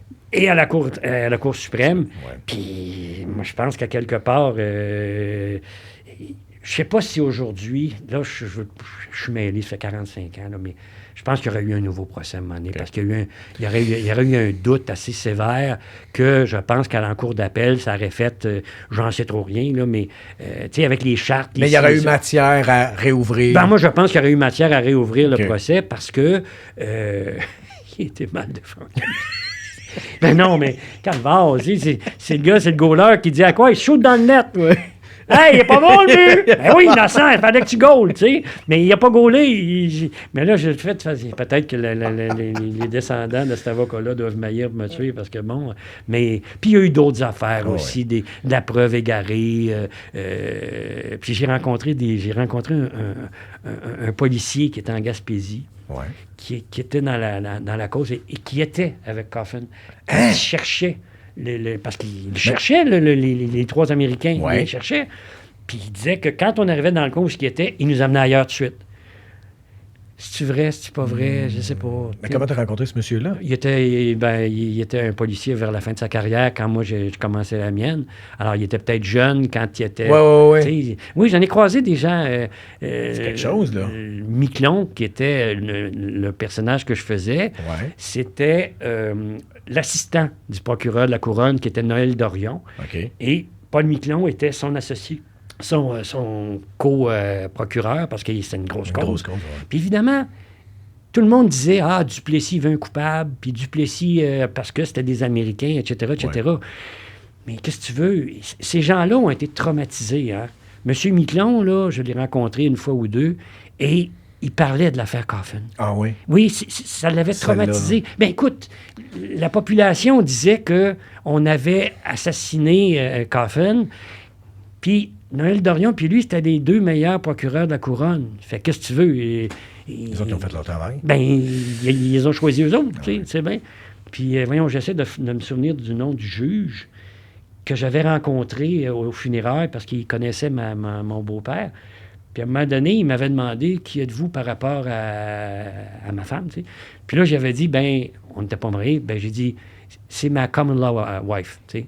Comme on dit en anglais. Ouais. Oh, ça me rappelle l'affaire Coffin. J'ai fait... Sans savoir que toi, t'étais un fan de... Non, sans savoir. Puis, je connaissais son neveu à ce juge-là. Okay. Et j'avais dit à un moment donné, j'ai dit, tabarnak, ton nom qui dégaine-tu vite de même sur l'affaire Coffin? Il dit, tu as parlé combien de temps? J'ai dit, 12 secondes. Ah, T'es d'un temps. C'est d'un temps, c'est dans le standard. Ces gens-là ont été comme traumatisés. J'avais vu M. Miquelon, un moment donné, dans une rencontre qui n'avait rien à voir. Puis il s'est levé et il dit « Mon nom est Paul Miquelon, j'ai été procureur dans l'affaire Coffin. » Voyons, Christ, personne ne parle de ça. Mais imaginez le traumatisme de gens qui ont eu l'opprobre de se faire dire qu'ils avaient assassiné une personne innocente. Puis, tu sais, l'affaire Coffin, ça restera toujours un grand mystère pour bien des gens, tu sais. Mais je défie n'importe qui de lire la... Ben, tu m'as déjà élucidé sur un paquet... Tu sais, déjà ça, ta compréhension de l'affaire, fait comme... Ah, non, oui, mais... Ne serait-ce que, tu sais, là. Pas moi qui aurais... Ben non, je sais. Pas moi qui étais juge. C'est pas grave, tu sais, là. Là, je cherche le nom du juge qui était là, mais... peu importe. Puis après ça, il y a eu toutes sortes de théories, Puis à un moment donné, ils ont dit, on a trouvé la Jeep, tu sais, puis ça concordait pas au niveau chronologique. Tu sais, beaucoup de gens ont essayé de trouver une façon de dire que c'était une grande, grande injustice. Moi, je pense que la grande injustice, elle est sociale, c'est de tuer quelqu'un. Tu sais, ça n'a pas de bon sens, la peine de mort, tu sais. Mais, tu sais, aujourd'hui, probablement que ça aurait été commué. On dit ça, commué, la sentence en prison à vie? Oui, je pense que c'est ça. T'as-tu... Je sais pas comment tu peux faire ça, mais t'essaies-tu de te tenir au courant un petit peu de ce qui se passait, même quand t'es parti? Au niveau juridique ou des... Je suis resté membre du barreau. Oui? Je suis resté membre du barreau pendant... jusqu'à temps que je déménage à Montréal. OK. Parce que je trouvais ça... Ben, je me disais, c'est bol, ça a été tellement tough à avoir, puis en même temps, tu sais, j'avais les lettres au bout de mon nom, là, DSC-LB, je pense, dans le fond de main. Puis, je me disais, si jamais ma carrière tombe à plat ou que je me fais couper une jambe, je pourrais toujours bien trouver une job d'avocat, tu sais. Puis, à un moment donné, c'est bien niaiseux, ma fille a eu un grave accident d'auto et Sainte-Justine, écoute, Sainte-Justine... ils ont sauvé la vie de ma fille, puis Puis à un moment donné, j'ai reçu en même temps une demande de don à Sainte-Justine, puis ma cotisation au barreau. Puis là, j'ai dit, de la merde, hostie. J'ai pris le montant de la cotisation au barreau, puis je l'ai envoyé à Sainte-Justine. Puis c'est comme ça que ça a arrêté. Parce qu'en même temps, ça faisait c'est assez, là. Tu sais, ma carrière allait bien, puis tout ce que ça me donnait d'être avocat, c'est que la nuit, mon fax partait, parce qu'à l'époque, on c'était des fax, puis les avocats, ils recevaient ça la nuit, mais c'était dans des bureaux. Moi, c'était dans le bureau à côté de la chambre à coucher, fait qu'à tous les crises d'heure dans la nuit, ah, tabarnak! Tu sais, j'aurais pu déménager une fax, on s'entend. Mais, peu importe, tu sais, il y avait tout ça qui entrait en ligne de compte, puis beaucoup plus tard, est arrivé, ça c'était drôle, il est arrivé il y avait une place qui se libérait au conseil d'administration de l'Université du Québec à Montréal, UQAM. Ouais. Et il désirait avoir quelqu'un du milieu culturel. Bon, j'avais eu cette information-là par l'Union, puis puis à un moment donné, quelqu'un me dit, veux-tu appliquer pour ça? Fait que j'ai dit, ben oui. Mais en remplissant mon affaire, je disais, hey boy, ça serait peut-être le fun de rajouter que j'étais avocat, mais je ne l'étais plus. Fait que là, j'appelle au barreau, tu sais. Puis là, j'explique, tu sais, écoutez, c'est parce que j'aimerais ça savoir de quelle façon je pourrais réintégrer le barreau. Fait que là, la madame, elle me dit, avez-vous posé un acte juridique dernièrement? J'ai dit, le dernier remonte à 15 ans. Elle dit, elle dit, alors à ce moment-là, il faudrait peut-être que vous rencontriez un comité pour évaluer vos connaissances juridiques. Et ça pourrait prendre 1 heure ou 2 là, pour qu'on vous pose des questions. Je dis, je vais vous dire, moi, en droit criminel, peut-être, là, mais c'est rien que ça. Elle dit, ben, à ce moment-là, je pense qu'il faudrait que vous refassiez le barreau. Tu sais. Ça, c'est 6 mois, tu sais, étudié comme un chien. Fait que là, je dis, madame, ce téléphone se terminera dans les 6 prochaines secondes. Écoute, ben, j'avais perdu 15 livres, j'allais pas recommencer ça, bol. Fait que c'est là que ça s'est tout arrêté. Okay. Mais j'avoue que à l'époque, c'était plutôt, mettons, c'était 1500$ par année, mais maintenant, je pense que... Puis j'avais pas besoin de payer d'assurance. Okay. Mais je pense qu'aujourd'hui, c'est beaucoup plus cher que ça de rester membre. Puis à un moment donné, c'est bien beau, là. Ben, tu t'en servais pas, là. Tu sais, c'est pas... Pas en tout. Tu sais. C'est juste que ça paraissait bien sur... tu sais. Ben non, c'est clair que ça paraissait je sais bien. Mais tu sais, je regarde pas. Mais puis en même temps, je te dirais que... Mais tout est encore là. Ben oui, on appelle ça... Je comprends, tu dis, OK, c'est un peu poussiéreux, OK, parfait, sur peut-être la minutie. Ouais. Mais depuis tantôt, t'es comme, attends, c'était l'affaire, puis c'est comme si tu allé rechercher un tiroir, puis attends, les papiers sont encore là. Bien, c'est ça, les 3 ans qu'on passe à l'université, c'est qu'on nous apprend l'esprit juridique. C'est-à-dire que tu connais pas la loi en particulier, mais quand j'écoute, même si je connais pas la loi américaine, je les écoute, là, qui parlent des procédures, des ci, des ça, puis à quelque part, je suis un petit peu le fil. Okay. Parce qu'on a l'esprit juridique. Okay. Puis c'est drôle parce que il y avait une question qui était posée aux gens, parce que des fois, c'était contingenté, puis des fois, il y a des gens qui passaient à une espèce de petit pré-examen pour savoir s'ils allaient être acceptés. Puis il y avait une des questions qui était la suivante, c'était... Vous avez eu un contrat avec la mafia pour tuer quelqu'un. Et on vous a promis 15 000 $. Et la personne ne vous paye pas. Qu'est-ce que vous faites? Puis il y en a qui répondaient, je poursuis à la Cour supérieure parce que c'est en haut de 10 000. Tu comprends? Mais c'est parce que tu peux pas négocier quelque chose d'illégal, tu comprends? Non. Mais c'est parce que c'est ça l'esprit juridique, c'est que la personne aurait fait, ça marche avec pas, mon là. Trouble. puis parlez-en pas, c'est moi qui... ça. Puis en plus, parlez-en pas. J'accepte cette sodomie. Et la prochaine fois... mais tu comprends? Mais c'est ça. Des fois, mais des fois, je suis dans le champ gauche. Je peux me tromper. Oh, oui. Tu sais, à un moment donné, écoute, c'est gênant, là, mais moi, je pensais qu'à un moment donné, quand tu étais conjoint de fait pendant un certain temps, les mêmes choses s'appliquaient. Comme si tu étais marié. Comme si tu étais marié, parce qu'il y a quelque part dans les faits. Mais non, c'est une exception au Québec qu'on a, puis c'est pas des blagues, c'est le procès juste au Québec, hein? Oui, c'est le procès de Lola contre je sais pas qui, là, que j'ai fait. Oh, Seigneur Dieu! Mais j'aime ça. Je m'intéresse à plein d'affaires parce que ça me rappelle.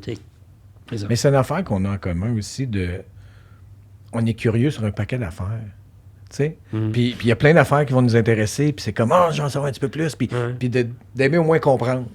Ça se passe un peu. OK, après ça, je suis pas obligé d'aller plonger encore plus loin, mais au moins, OK, c'est à peu près de même, ça se passe, OK, c'est bon, ça. Puis quand t'es devenu, parce que c'est ça l'affaire, que t'as fait tellement d'affaires, quand t'es devenu animateur, parce que t'as animé quand même un show. 5 ans. Puis c'est un show qui était hebdomadaire. Quotidien. C'était quotidien. Tous les matins. 5 ans. On a fait presque 900. Tu sais, là, les mousquetaires. Fait que là, comment c'est arrivé, puis comment t'as réussi à... Un coup de chance du tabarouette. C'est-à-dire que Radio-Canada, il a fait selon je me souviens, 2 pilotes. Et d'un pilote, on avait choisi Chantal, et d'un autre pilote, on avait choisi Gaston. OK. Et à un moment donné, il manquait une 3e personne, et quelqu'un a demandé à Gaston, connais-tu quelqu'un qui est pas pire en improvisation, puis qui s'intéresse à la politique, puis qui a un peu d'humour? Puis Gaston dit, demande au Georges. Moi, depuis ce temps-là, j'avais dit à Gaston, il y a une statue en arrière de chez nous, puis tous les soirs, je vais te dire merci, puis je prie, puis je prie que tu ailles au ciel quand tu vas mourir. Écoute, tu parles d'une chance du tabarouette. Puis là, on se connaissait par la LNI, mais sans plus. Puis ça a connecté. Mais c'était ça le lien, vous autres, quand oui, c'était même. le lien LNI. Ben, c'est sûr, parce que... Ça, c'est une affaire qu'on n'a pas parlé. Non. Tu sais, là, je veux dire, qui est important, parce que c'est ça aussi qui fait... Parce que la LNI, c'est un petit peu aussi comme... C'est comme encore, je trouve, un secret bien gardé.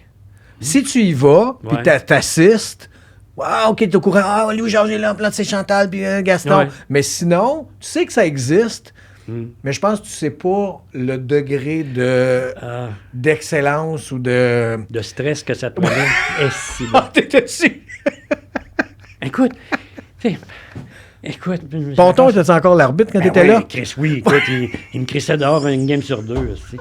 J'ai eu le record pendant un certain temps. Ça a l'air que ça a été battu dernièrement. Là. Ah, OK. C'est parce qu'il joue tellement de games. Mais on en jouait 6 ou 8 games par année. Okay. Mais c'est parce que c'était à Radio-Québec qui s'appelait comme ça.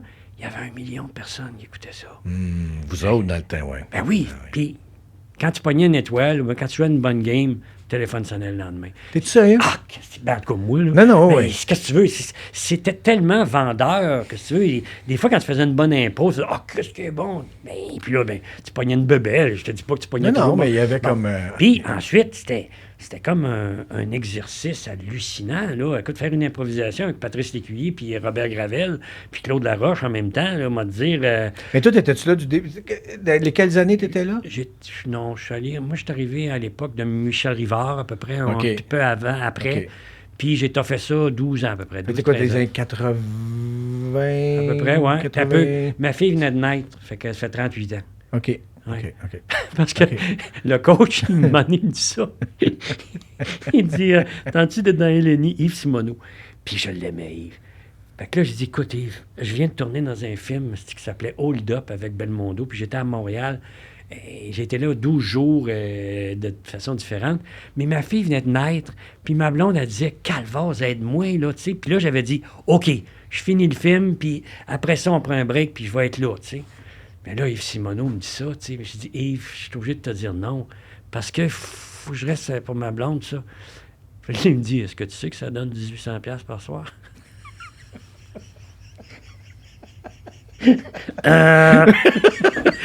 Mais non! J'ai dit, écoute, je te rappelle, puis là, on en a parlé. Écoute, c'est une fortune. C'est parce que Robert et Yvon, qui étaient les fondateurs de ça, disaient que c'est une émission qui marche et on l'écrit à mesure, puis ça prend des... En tout cas, peu importe, il avait négocié quelque chose d'extraordinaire. Puis qu'est-ce que tu veux? Et là, je te dis le montant. Peut-être 100$ de plus, 100$ de moins, là, je m'en fous. Mais je suis content que tu aies dit le montant, parce que c'est une affaire souvent que je me rends compte, les acteurs ou le monde de ça, ils n'aiment pas trop parler de ça. Oui, le public, j'aime pas ça, oui. Non, pas le public. Non, mais quand je dis ça publiquement, je suis pas sûr. Ah, ben moi, je trouve ça correct, parce que des fois, j'aime mon métier, mais si on me payait pas, on allait faire d'autres choses. Ah oui, c'est bien sûr. C'est bien sûr. Je trouve ça agréable de faire des sous. Parce que moi, je restais à Québec, là. C'est sûr, mais moi, je restais à Québec à ce moment-là. Tu comprends? Mais ça te permettait peut-être de pas être assis dans l'autobus trop proche de la toilette. Tu pouvais avoir comme un... Prendre mon char. Non, pas vraiment. Mais c'est bon. Mais encore là, c'est le plaisir que j'ai eu. Là, les gens que j'ai rencontrés. C'est là que j'ai connu Patrice Lécuyer, Sylvie Legault, Sylvie Potvin, Marie Michaud, Patrice. Mon Dieu, Michel Rivard. Écoute, ça a été une période de 2-3 ans où on improvisait souvent ensemble. C'était un bonheur. Puis, croiser Robert Gravel, rien que ça valait la peine. Puis Denis Bouchard, puis Guylaine Tremblay. Puis beaucoup de monde sont passés par la LNI. Là. Puis en même temps, on allait souper ensemble avant. Puis après ça, on allait prendre une bière après. Puis tu sais, on se lâchait lousse en crime. Puis Aujourd'hui, je te dirais, c'est sûr que on était avec ce qu'on avait, parce que ça, mais j'ai vu des games d'impro, là, les 4-5 dernières années, j'essaie d'y aller une fois par année. OK. Qui sont bons. Qui sont bons. Il n'y a pas une seconde de lousse. Ils sont bien coachés. Quand ils arrivent, ils ont quelque chose à amener et ils sont généreux les uns envers les autres et ils sont d'un talent rare. Moi, en tout cas, aller voir une game d'impro dans l'année, là, c'est quasiment une obligation. Moi, je suis chanceux. Des fois, je me fais inviter pour la finale, des choses comme ça. Puis des fois, ça fait des matchs hallucinants. Mais je les trouve tellement merveilleux.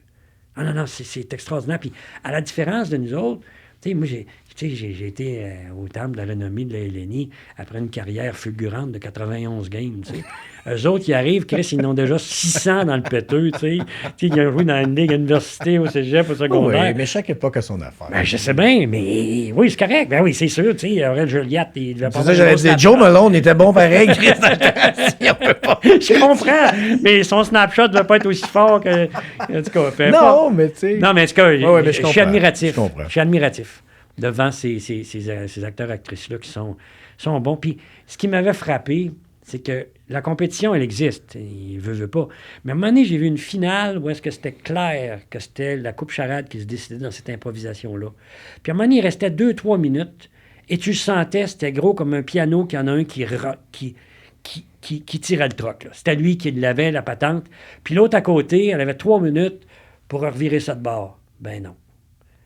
Elle servait à la soupe en disant, on fait un show. Paf! Paf! Puis elle donnait à l'autre. Ça a monté comme ça. Écoute, j'en avais les larmes aux yeux, tellement comment c'était, à quel point c'était beau. Tu sais, c'est intégré dans leur tête, on fait un show, puis c'est ça qu'ils font. Puis ils sont généreux. Ah non, et tu le vois, là, comment je suis admiratif. Puis d'autant plus que je serais plus capable de faire ça. Tu sais, je les regarde, puis je fais, oh, Seigneur, non. C'est un muscle, ça. Hein? Oui, mais tu l'as encore. C'est pas... Ouais, mais... Tu sais, je comprends qu'il... Mais ne serait-ce que juste là, ou quand on se voit, puis je suis sûr que tu es pareil avec d'autres mondes, là, c'est pas juste... Je suis pas exclusif. Non, juste avec toi. Je suis pas, je suis pas exclusif à ça de... Ça va commencer menu, mais ça prend pas de temps qu'il y a comme une explosion de oui. Hey, telle affaire, puis un mot. C'est ça que j'aime avec toi aussi, c'est comme je vais te dire un mot. Tu prends l'autoroute. Mais je pense que tu as toujours été comme ça. Sûrement que peut-être la LNI t'a aidé à juste... Je dis oui. Oui, tu sais, là, j'accepte le tu sais, là. Oui, c'est ça, mais même à ça, je me rappelle, j'avais vu des games, puis je faisais, j'ai dit non, là. Tu sais, parce que veux pas, il y a un réflexe de des fois, oui, puis tu veux puncher, puis tu veux faire ton affaire, puis là, tu Puis t'as pas écouté ce qu'il a dit, puis t'es allé pas en tout, parce que t'attends... Dehors, resté. 2 fois. Écoute, 2 fois. Je me souviens, j'avais amené mes parents là. C'était facile de les spotter. Chris, il était venu avec mon oncle Ben, ma tante Irène. Il y avait 4 têtes blanches au spectrum. C'était mon père puis mon oncle. Tu sais. Puis mes 2 tantes, ma mère, ma tante. J'arrive sur la glace, puis là, je me disais, qu'est-ce qu'il faut que je montre à mon père que je suis bon. Première impro, c'est après 21 secondes.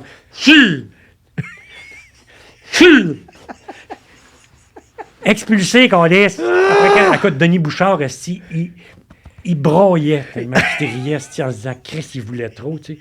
Puis là, je me vois encore arriver habillé en civil. J'avais enlevé mes affaires, puis je suis arrivé à la table de mon père, puis il me dit, tiens, qu'est-ce que tu fais là? Ben, j'ai dit, j'ai été mis dehors. Chris, mes parents qui étaient partis de Québec, à 3 heures de char, Chris, mon père avait 75 ans, tu sais, mais je voulais trop, qu'est-ce que tu veux que je te dise? Je dis que c'est tellement bon. C'est tellement bon. Ah, si bon. J'adore ça. Fait que t'avais déjà... Mais ça veut dire que tu as rencontré tellement de monde juste avec ça. Puis la seule raison que je veux revenir encore à tes mousquetaires, c'est que ça veut... Non, juste parce que 5 ans? Oui. Tous les jours? Oui. Ça veut dire que vous avez comme passé le bottin de l'union au complet. Plus qu'une fois. Oui, c'est comme un... Oui, ben oui. Un Rolodex. Là, oui. Oui. Fait que t'as vu tout le monde. Pas mal. Puis du beau monde, là. Qu'est-ce que tu veux? Puis il n'y a personne qui refusait, là, moi, de dire. Là. On en a vu des beaux, là. Puis souvent, ce qui arrivait, c'est que il y en avait toujours un qu'un connaissait. Tu sais, si c'était un que Chantal connaissait, ou bien un c'était Gaston, l'autre c'était moi, puis tu sais, ça faisait toujours une espèce d'émulation. Puis je pense que les gens aimaient ça, venir nous voir. Parce qu'on n'était pas méchants, puis on sortait toujours des anecdotes le fun. Chantal était drôle, ça n'avait pas de bon sens. Puis évidemment, ça nous amenait dans son giron, tu comprends bien. On embarquait avec elle, puis elle était drôle, ça n'avait pas de bon sens. Puis c'est ça. Puis je pense qu'on avait beaucoup de respect pour nos invités. Ce qui m'a toujours un petit peu aigri, c'est qu'à un moment donné, Louise Cousineau de la presse nous descendait régulièrement. Elle disait qu'on était pénible, puis elle disait qu'il y avait une personne qui est intelligente dans les trois, puis c'était pas un gars. Alors, tu sais, c'est bon, merci. Puis, quelqu'un, à un moment donné, nous avait comparé aux tannants, en disant, c'est les tannants de Radio-Canada. Puis, encore aujourd'hui, les gens qui ne l'ont jamais vu, j'ai vu Jean-Sébastien Girard, à un moment donné, il avait dit ça, les tannants de Radio-Canada, puis ça m'avait fait de la peine. Parce que... À cause? Ben, parce qu'on faisait des sketchs aussi, tu sais, puis on s'amusait, puis on déconnait, puis comme... Oui, mais comprends, pourquoi ça te faisait... Ben, c'est parce que les tannants, je trouvais que c'était un niveau que... au niveau de l'humour, je trouvais qu'on allait un petit peu plus loin que... C'est ça. Mais sans rien enlever à ces trois personnes-là. Shirley Theroux, écoutez, est dure à haïr, moi, vous dire. C'est la personne la plus fine que j'ai rencontrée. Là, puis Pierre Marcotte est un gentleman. L'autre, je le connaissais moins, là, Denis, mais ce que je veux dire, c'est que c'est pas personnel, là. Oh, oui. C'est-à-dire que c'était la structure de l'émission que j'aimais moins. Okay. Mais là, tabarouette, nous autres, à un moment donné, on avait Monseigneur Turcotte, Josh Groban est venu, puis à peu près tout le monde, Michel Dumont, Michel Tremblay, Nézin Séguin, tout le monde est passé. D'ailleurs, quand on écoutait les enfants de la télé au début, si tu veux... C'était vous autres? On nous voyait souvent à tabarouette, tu sais, parce que, si tu veux, tout le monde était passé, puis chacun, c'était un peu comme toi, là, ce que tu fais là. On faisait parler des gens comme ça. Donc, des fois, il sortait une bebelle là, qui était... Y a-tu du monde que tu as réussi à rencontrer là-dessus, que sinon, que tu étais content ou tu avais comme peut-être une petite admiration ou un petit quelque chose de tu fais comme Chris. Hey, je peux. Ben oui, Michel Tremblay, j'aimais jouer dans ses pièces et tout ça. Alors, de le rencontrer, moi, j'étais tellement... Ben, c'est ça le privilège aussi, des fois. T'as comme un... Chris. Ben oui. Puis, je venais des...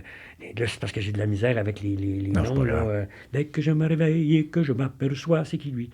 Son nom, là, en tout cas, peu importe, il était venu. J'ai Léo Lial, mais je sais que c'est pas lui. Non, c'est pas lui, pas tout à fait. Il y en a qui vont rire de moi. Là. J'ai de la difficulté à me souvenir des noms souvent. Mais il y a beaucoup de gens qui venaient nous voir, puis ils étaient contents de venir. Fait que c'était le fun, tu sais. Michel Rivard est venu, Paul Piché est venu, tu sais, je me souviens de Roger Léger, puis c'était le fun parce que c'était du monde qu'on aimait, puis avec qui on pouvait avoir une complicité, tu comprends? Puis ça a duré 5 ans, mais à la fin, j'étais épuisé. Mais c'était quand même, c'était beaucoup de travail. Oui, parce que ça nous demandait, comment je pourrais dire, tu sais, l'émission commençait toujours par une espèce de « Hey, tu veux telle affaire, puis on se donnait toujours comme devoir d'arriver avec une anecdote ou avec une histoire, une petite bebelle qui était amusante en début, tu sais. Je te dis pas que c'était obligatoire, mais tu sais, quand on essayait de... Mais ça voulait dire que je me prenais dans la rue, puis je regardais quelque chose, puis voir si je pouvais trouver une... J'étais fatigué. Là. C'est pour ça que j'ai tant d'admiration pour Chantal, parce qu'elle continue à faire ce genre de travail-là. Tu sais, quand tu regardes avec, Infoman, puis... toutes les shows, en plus. S'il y a un juge à avoir à Radio-Canada, en quelque part, elle fait partie du groupe. Mais bonne en même temps, une grande expertise. Ouais. Alors, tu sais, mais moi, j'avais pas cette connaissance-là, mettons, de la musique ou d'un paquet d'affaires, tu sais. Alors, il fallait que j'en fasse des recherches, tu sais. La fois où j'avais reçu Denise Bombardier, puis j'y parlais de son livre, j'ai besoin de te dire que j'avais lu ses 6 avant, puis que, sacrement, puis oh boy, j'étais mouillé en avant et en arrière, tu peux être sûr, parce que ça me tentait pas de me faire planter en public, puis de me faire dire, vous n'avez pas lu mon livre.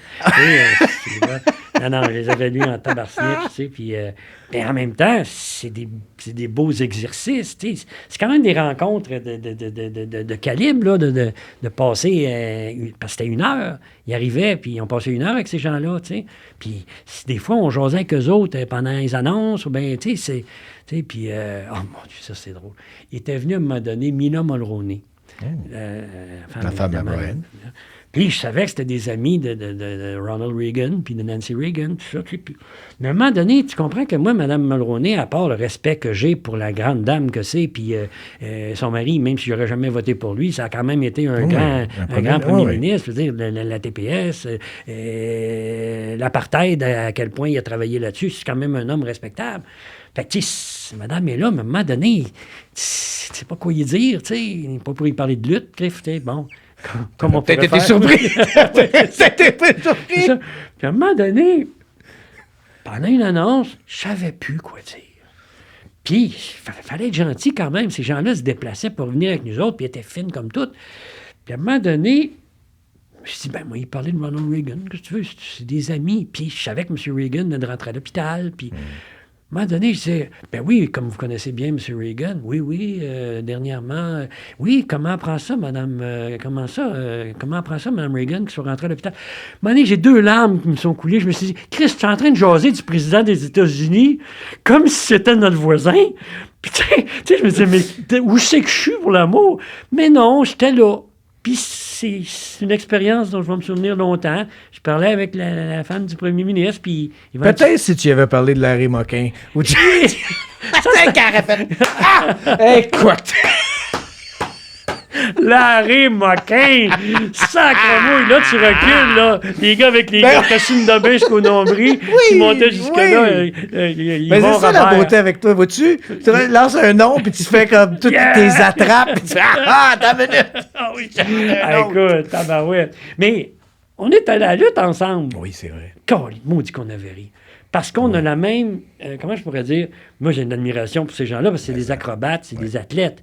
Mais calvaire, fais-moi pas coller que c'est vrai, là, Chris. Là. 1, 2, 3, il monte tout le temps. Le gars, il saute, il sort un lavabo, hostie, dans dessus d'un ring. Come on! Tu sais, niaise-moi pas, hostie, tu sais. Mais, puis à un moment donné, je me souviendrai longtemps, il y avait un des lutteurs qui avait dit, il faisait l'espèce de gars sexy au bout, tu sais, puis il avait dit... Welcome, Montreal. C'est Val Venus. C'est ça. Val Venus. Hello, ladies. Ladies. Puis il avait dit, I scored more than Maurice Richard. Écoute, on l'avait ri pendant 5 minutes. Mais l'affaire dans ça, c'est que moi, de la lutte, je trouve ça drôle, mais après 10 minutes, je t'en dis. Oui. C'est ce que tu veux. Comment, là? Crève-moi pas pour un cave. Ben, je te dirais qu'aujourd'hui, c'est plus porté sur le spectacle. Ben oui. La difficulté, je pense, qu'ils ont eu, ben, je pense, je le sais, là, à force d'avoir écouté les documentaires et tout ça, c'est que tu avais le pré-télé, où il y avait souvent des vrais matchs, du catch. Ouais. Là. Puis après ça, il y a eu télé où là, on va commencer à mettre du spectacle. Parce qu'il est plate en esti, de gars humides qui se frottent, là. Une chute limitée à 45 minutes. Il se pognait-tu le bedon, toi, chose? Écoute, c'était plate pour mourir. Fait que là, ça, ils ont comme pour jouer avec ça, mais à un moment donné, la télé, trop de caméras. Ah oui, mais là, la transition, oui, c'est exactement. La transition commence à être dure, puis, tu sais, je sais ça de source sûre que les plus vieux, comme ils ont appris que c'était la lutte, on garde le secret, ça reste ici, tu sais, puis les plus jeunes disent, ouais, mais là, c'est plus ça, là, faut changer. Tu sais, on a eu le bout de tampon difficile. Moi, j'avais tellement décloché là-dessus parce que mon frère était médecin, malheureusement, il est décédé. Puis mon frère travaillait à l'urgence, il était urgentologue pendant un certain temps, où il était, peu importe, pendant son internat, etc., je me souviens plus. Puis à un moment donné, il arrive à la maison, puis il dit, hey, tu sais pas qui c'est que j'ai vu. Dans le même char, il y avait Johnny Rougeau, la bottine Tyler, Maurice Vachon, puis un des frères Leduc. Il y avait eu un accident de char. Tu fais, ben non. Dans le même char. Fait que là, ça m'a fait, ben là, c'est frémé. Tu sais, j'avais 13-14 ans, il y avait 10 ans plus vieux que moi. Là, puis c'est là que j'avais fait, non, c'est arrangé. Mais en même temps, puis, tu vois... Mais même dans ce temps-là, dans certains territoires, si tu te faisais pogner à être dans le même char avec des gentils méchants, dehors. Ah oui? T'es plus dans le terrain. Ben oui, parce qu'il dit, Chris, c'est ceux qui ont payé ce vendredi puis qui veulent revenir l'autre vendredi, vous voyez dans le même char, c'est fini pour tout le monde. Ah oui, c'est vous venez, ce qui t'est arrivé, là. Ben pas là, moi, non, mais dans le sens, vous venez de briser la magie. Ben oui, c'est ça. Je sais qu'il y avait certains territoires que c'était très... Oui, non, mais regarde. Je sais que Johnny Rougeau était là. Les 3 autres, je les ai peut-être inventés pour avoir 2 méchants puis 2 bons, mais peu importe. Mais c'était ça. Fait que je sais qu'il y avait certains territoires qui étaient très stricts, puis c'était comme, Chris, prends pas le même char. Tarzan, la bottine, ils seront pas avec Dino Bravo, là. Non, faut qu'ils soient dans 2 chars rapport à... Faut qu'il y ait des Creechman, soit avec... Ah ben oui, c'est sûr. avec Tarzan. C'est drôle parce que moi, j'avais tourné dans une émission qui s'appelait Là, tu parles. Puis, maudit qu'on avait du fun là-dedans. Oui, Maudit que les c'était rires le en fun. canne, man. Jamais Je m'oubliais. Là, tu parles, Chris. C'est bien. Mais... Il y avait peut-être un potentiel, les rires en canne est venu tuer tout le monde. Ah oui, peut-être. Mais en tout cas, peu importe. t'as eu du J'ai eu du plaisir. plaisir. Ouais, c'est c'est ça. là que j'ai connu Patrick Huard, puis bon, Sylvie Boucher, puis... C'était comme un... C'était quoi? C'était comme un... C'était quoi la euh, prémisse? C'était une émission Antoine de radio? Durand. C'était... oui. Antoine est venu, tu sais, il est venu. Ah oui, ici. Antoine, on l'amour. l'aime tout d'amour. Puis, c'est quoi donc? C'était quoi donc? C'était La comme une émission de prémisse- TV. Ah, c'était une émission de TV. Excuse-moi, je pensais C'était à la radio, Sylvie mais c'est une Boucher, émission je de pense, TV. qui était l'animatrice avec Pat, peu importe, OK. je me souviens plus. Puis, c'était les mêmes patterns que du tac au tac. Ouais. C'était les mêmes personnages. Il faut ramener, d'ailleurs. Ben, bon, Il faut faire un reboot de c'est ça, sûr. calice. Mais, à un moment donné, on invitait des vraies personnes. Tu sais, comme à un moment donné, Pedro Martinez est venu. Puis, il y a eu Jacques Rougeau, fils, là. Yeah, genre, ouais. Fin, ça n'a pas de bon sens. Puis, à un moment donné, c'était longtemps, puis à un moment donné, on s'est mis à jaser de si tu vrai, si tu pas vrai, puis à un moment donné, il dit, je ne veux pas faire une insulte à votre intelligence, hein, tu sais, en voulant dire, Chris, je ne vais même pas vous dire que c'est vrai. Mais à un moment donné, dans l'émission, moi, je faisais une espèce de gars un peu niaiseux, puis j'avais dit, hey, la prise d'hélicoptère, c'est du vrai, ça? Et dans l'émission, il me faisait la prise d'hélicoptère. Caliste, j'ai eu mal au cœur pendant 3 jours. Asti qui m'a brassé la main. Oh! J'ai eu peur de m'envoler tellement qu'il m'a pogné d'aplomb. À un moment donné, il me dit, veux-tu qu'on fasse quelque chose de pété? Il dit, c'est toi qui vas me faire flipper. Puis, il y avait une façon que, bon, tu sais, je suis pas faible, là, mais je suis un gars de 170 livres, là, puis je mesure 5 pieds 9, là, je ne ferais pas peur à grand monde. Puis, à un moment donné, j'ai trouvé une façon. Il m'a montré la façon de le faire flipper, puis là, je l'ai fait flipper comme si j'étais. Sacrement, j'étais fier, mais c'est des acrobates. C'est des acrobates, c'est juste qu'on oublie, ben, moins là, mais je dis, c'était 300 jours par année, ça route. Ah oui. À faire ça tout le temps. Fait qu'à un moment donné, le corps. Il ne peut pas faire autrement. Ben non, tu peux pas avoir Abdullah de Butcher. Ben non. S'asseoir sur ta face, 6 jours semaine, calice, 2 fois le samedi. Puis t'avais pas le nez rendu ici. Lui qui a pas pris sa douche entre les deux. Ah, qu'il avait l'air molle. Il avait l'air sale. Là. Il avait l'air d'un gros méchant. Là. Oh, mon Dieu, que c'était laid. Puis, mais en même temps, mais moi, ce qui me fait de la peine, c'est de voir des gens qui y croient dur comme fer. Ils vont y croire, je te dirais, comme à cette heure-là, comme ceux qui vont écouter les soaps l'après-midi. Ah oui? C'est la même affaire. Tu penses? Je te le dis. Okay. Je te le dis, j'étais dernièrement, là, il y avait... Parce que mon frère est un grand fan. Oui. Ah, j'ai des billets, là, des bons billets pour aller là. J'ai dit, OK, on va, puis j'ai amené mon gars, OK? Ouais. Pas un fan, tu sais, puis j'ai dit, mais je dis, écoute, viens live. Puis il a dû faire, lui aussi, il a fait, c'était un esti de bon show. Ben oui. Tu sais, là, on était là, 15, OK, fait que, tu sais... Ah oui. Puis si tu veux vraiment rire, va voir, ben rire, puis avoir du plaisir, là, avec... T'es-tu à la lutte de sous-sol déjà allé? Non. Et Chris. Ça, c'est spécial, hein? Ouais, mais c'est magique. Ah oui? Ah, j'ai eu un fun noir. Ah oui. Un fun noir. Un fun noir. Tu parles de ton frère. Ouais. J'ai une anecdote. Je nous vois sur Caserne 24, Oui. dans le temps des éliminatoires. Oui. Puis à un moment donné, on a mis une TV pour regarder ton frère gagner la Coupe Stanley, ou du moins faire une game de la Coupe Stanley. Yes, ouais, C'était il la était en première finale. fois de ma vie que je voyais ça. Voir un joueur, ça glace avec son frère à côté. Oui, c'est vrai. Puis on prenait Claude équipe. Ouais.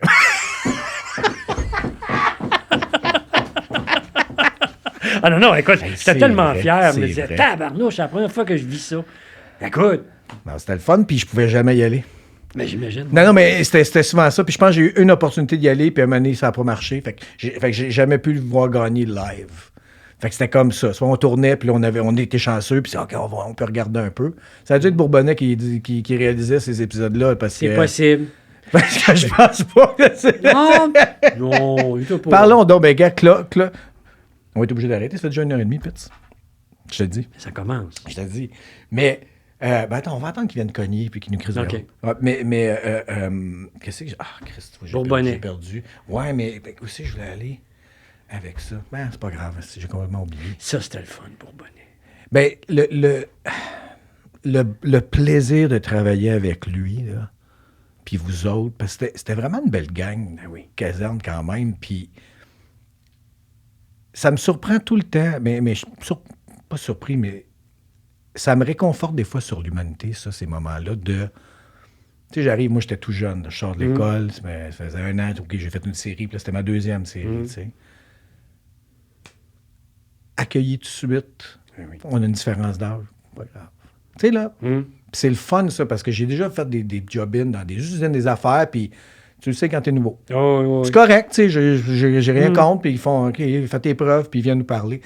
Mais Chris, avec vous autres, en tout cas, dans ce job-là, jusqu'à date, quand j'ai commencé, il y avait tout le temps des fois plus que d'autres, là, mais je me souviens juste que, parler avec toi, c'était la même affaire, là.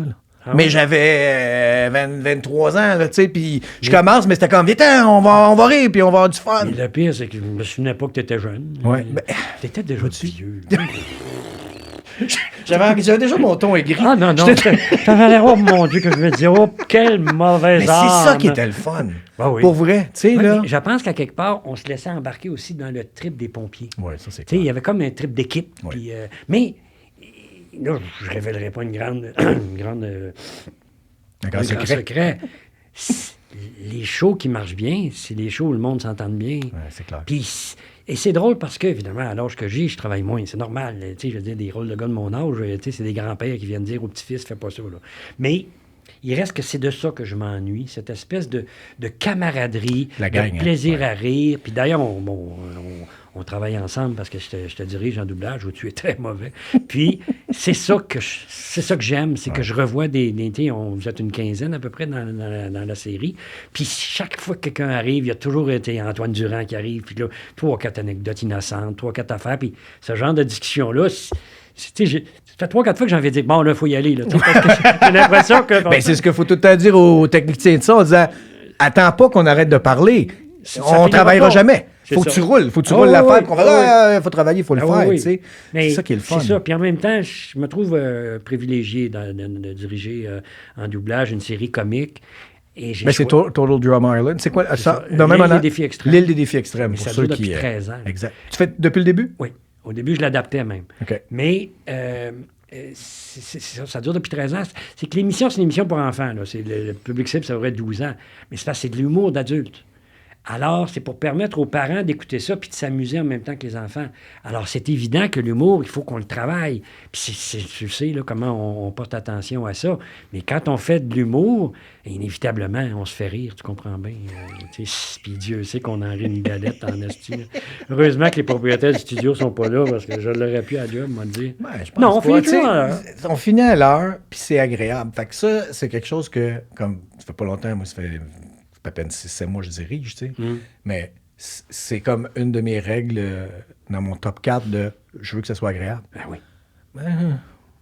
Tu serais surpris. C'est pas tout dans le, tu sais, là, puis à chacun, puis c'est correct, là. Mais moi, je veux, mais dans la mesure du possible, on s'entend, mais que ça soit, oui, tu as travaillé, mais que ça a été crissement le fun. Ben oui.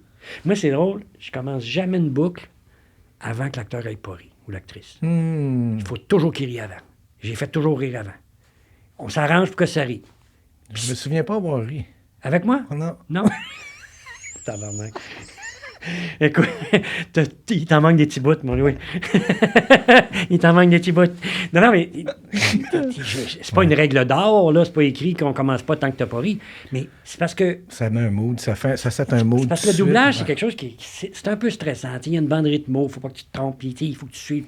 Un petit coup. Mais dès que les gens sont détendus, c'est comme dans n'importe quoi. Quand à un moment donné, quelqu'un vient, il performe 3 fois mieux. C'est l'impression que j'ai, en tout cas, mais... Parce que... Ça a été comme ça, ta sodomie, toi?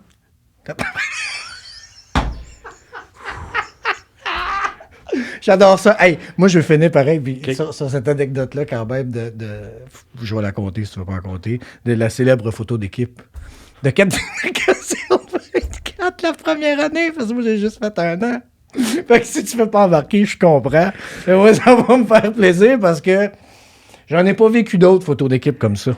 Je vais être bien honnête, j'en ai pas vécu. Sans donner de nom, il y avait une personne sur l'équipe qui était moody, qui avait un caractère. Je vais le donner le nom parce que c'est quelqu'un que j'aime, puis que j'ai revu, puis j'ai travaillé. Okay. Fait que ça me dérange pas du tout. Germain. C'est Germain Wood. Germain Wood. Que j'adore, puis qu'on a travaillé, puis que c'est super. Non, puis écoute, tout le monde, c'est dur d'ailleurs Germain, c'est un gars qu'on adore.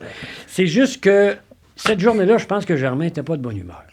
Puis c'était la photo d'équipe. Puis ça, une photo d'équipe dans une série, là, c'est qu'il y a du monde en Saint-Cypoplette. Il y a 60 personnes à peu près. Puis, évidemment, on avait notre bon Francis Rédé, Monsieur Joke, qui avait décidé de faire une excellente joke. C'est-à-dire que... Mais avant, juste pour montrer que dans la tête des gens, la photo, on la prend devant la caserne. C'est ça. Fait qu'on est tout le monde devant la caserne avec les camions derrière nous autres. Et au deuxième étage, évidemment, il y a une fenêtre. Il y a les fenêtres parce que c'est les chambres. C'est ça, tu sais, puis la cuisine, peu importe. Exact. Et Francis a une excellente idée, c'est de prendre une bonne chaudière d'eau et de crisser ça sur tout le monde en bas. Et je me souviens on est presque prêt, Francis qui fait attendez, j'ai oublié quelque chose. C'est la même voix. Puis il s'était arrangé avec le photographe.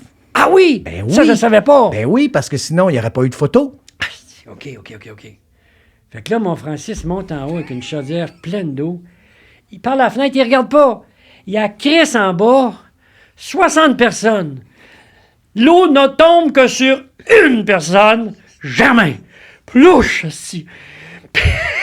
Écoute, tu sais, une joke de Bugs Bunny. Oui. Et là, les cheveux descendent. Germain est mouillé comme le calice. Il était le coyote. Il était le coyote. Écoute, on l'aurait pratiqué 6 mois, ça aurait pris 8 costumiers puis 200 costumes.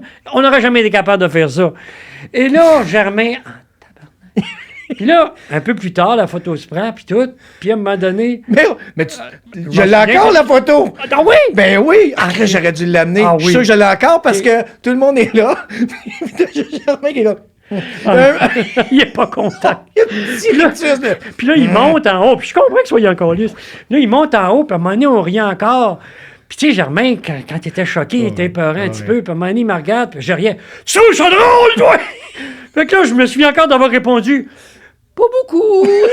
J'ai chié dans mes culottes. C'est quoi, j'ai eu peur. Pas beaucoup. Mais écoute, c'est une anecdote, tu sais, puis Germain, Ben on oui, c'est l'aime, correct, puis puis tu sais, là, mais fait que- écoute, probablement que j'aurais fait la même baboune, si, ben écoute. oui. Tu sais, tu reçois une chaudière d'eau... Ben, c'est parce qu'il était tout seul. Ben C'est comme s'il avait été ciblé. L'autre, il veut arroser tout le Tout monde. le monde! C'est innocent. Mais c'est bébé, hein? Mais tu vois, écoute, on a travaillé là-dedans, toi, t'es rien qu'un an. C'est la deuxième année que ça s'est mis à monter, les codes d'écoute. Puis ça, tu sais, à un moment donné, le jeu, c'est comme un petit peu... Oui, je sais. C'est un petit peu... Le cancer était parti. C'est ça. À un moment donné, il n'y avait plus de malaise. En rémission. Ah là, calvaire. Ouf, je sais pas ce qui s'est passé. Ça a fait calvaire. Il y a moins de monde à la caserne, ça fait du bien. Tu meurs. Louis-Georges, un gros merci d'avoir dit oui. Ben, ça me fait plaisir. Beaucoup. Puis Ben, ça, on va se reprendre parce qu'on n'a même pas une gratignasse sur face, Chris. On n'est même pas allé où est-ce que tu voulais... Quand on parle... Oui, exactement. Tu voulais aller sur les anciens humoristes, tu sais, Ben, Roméo Perruche. exactement, puis le musical, toutes ces affaires-là. Puis que j'ai eu la chance de voir, moi, live. Oui. Tu sais, Fait que, tu sais, Roméo là, fait que, Perruche. on va se reprendre. OK. On va se reprendre, c'est ça. Merci. Ça fait plaisir.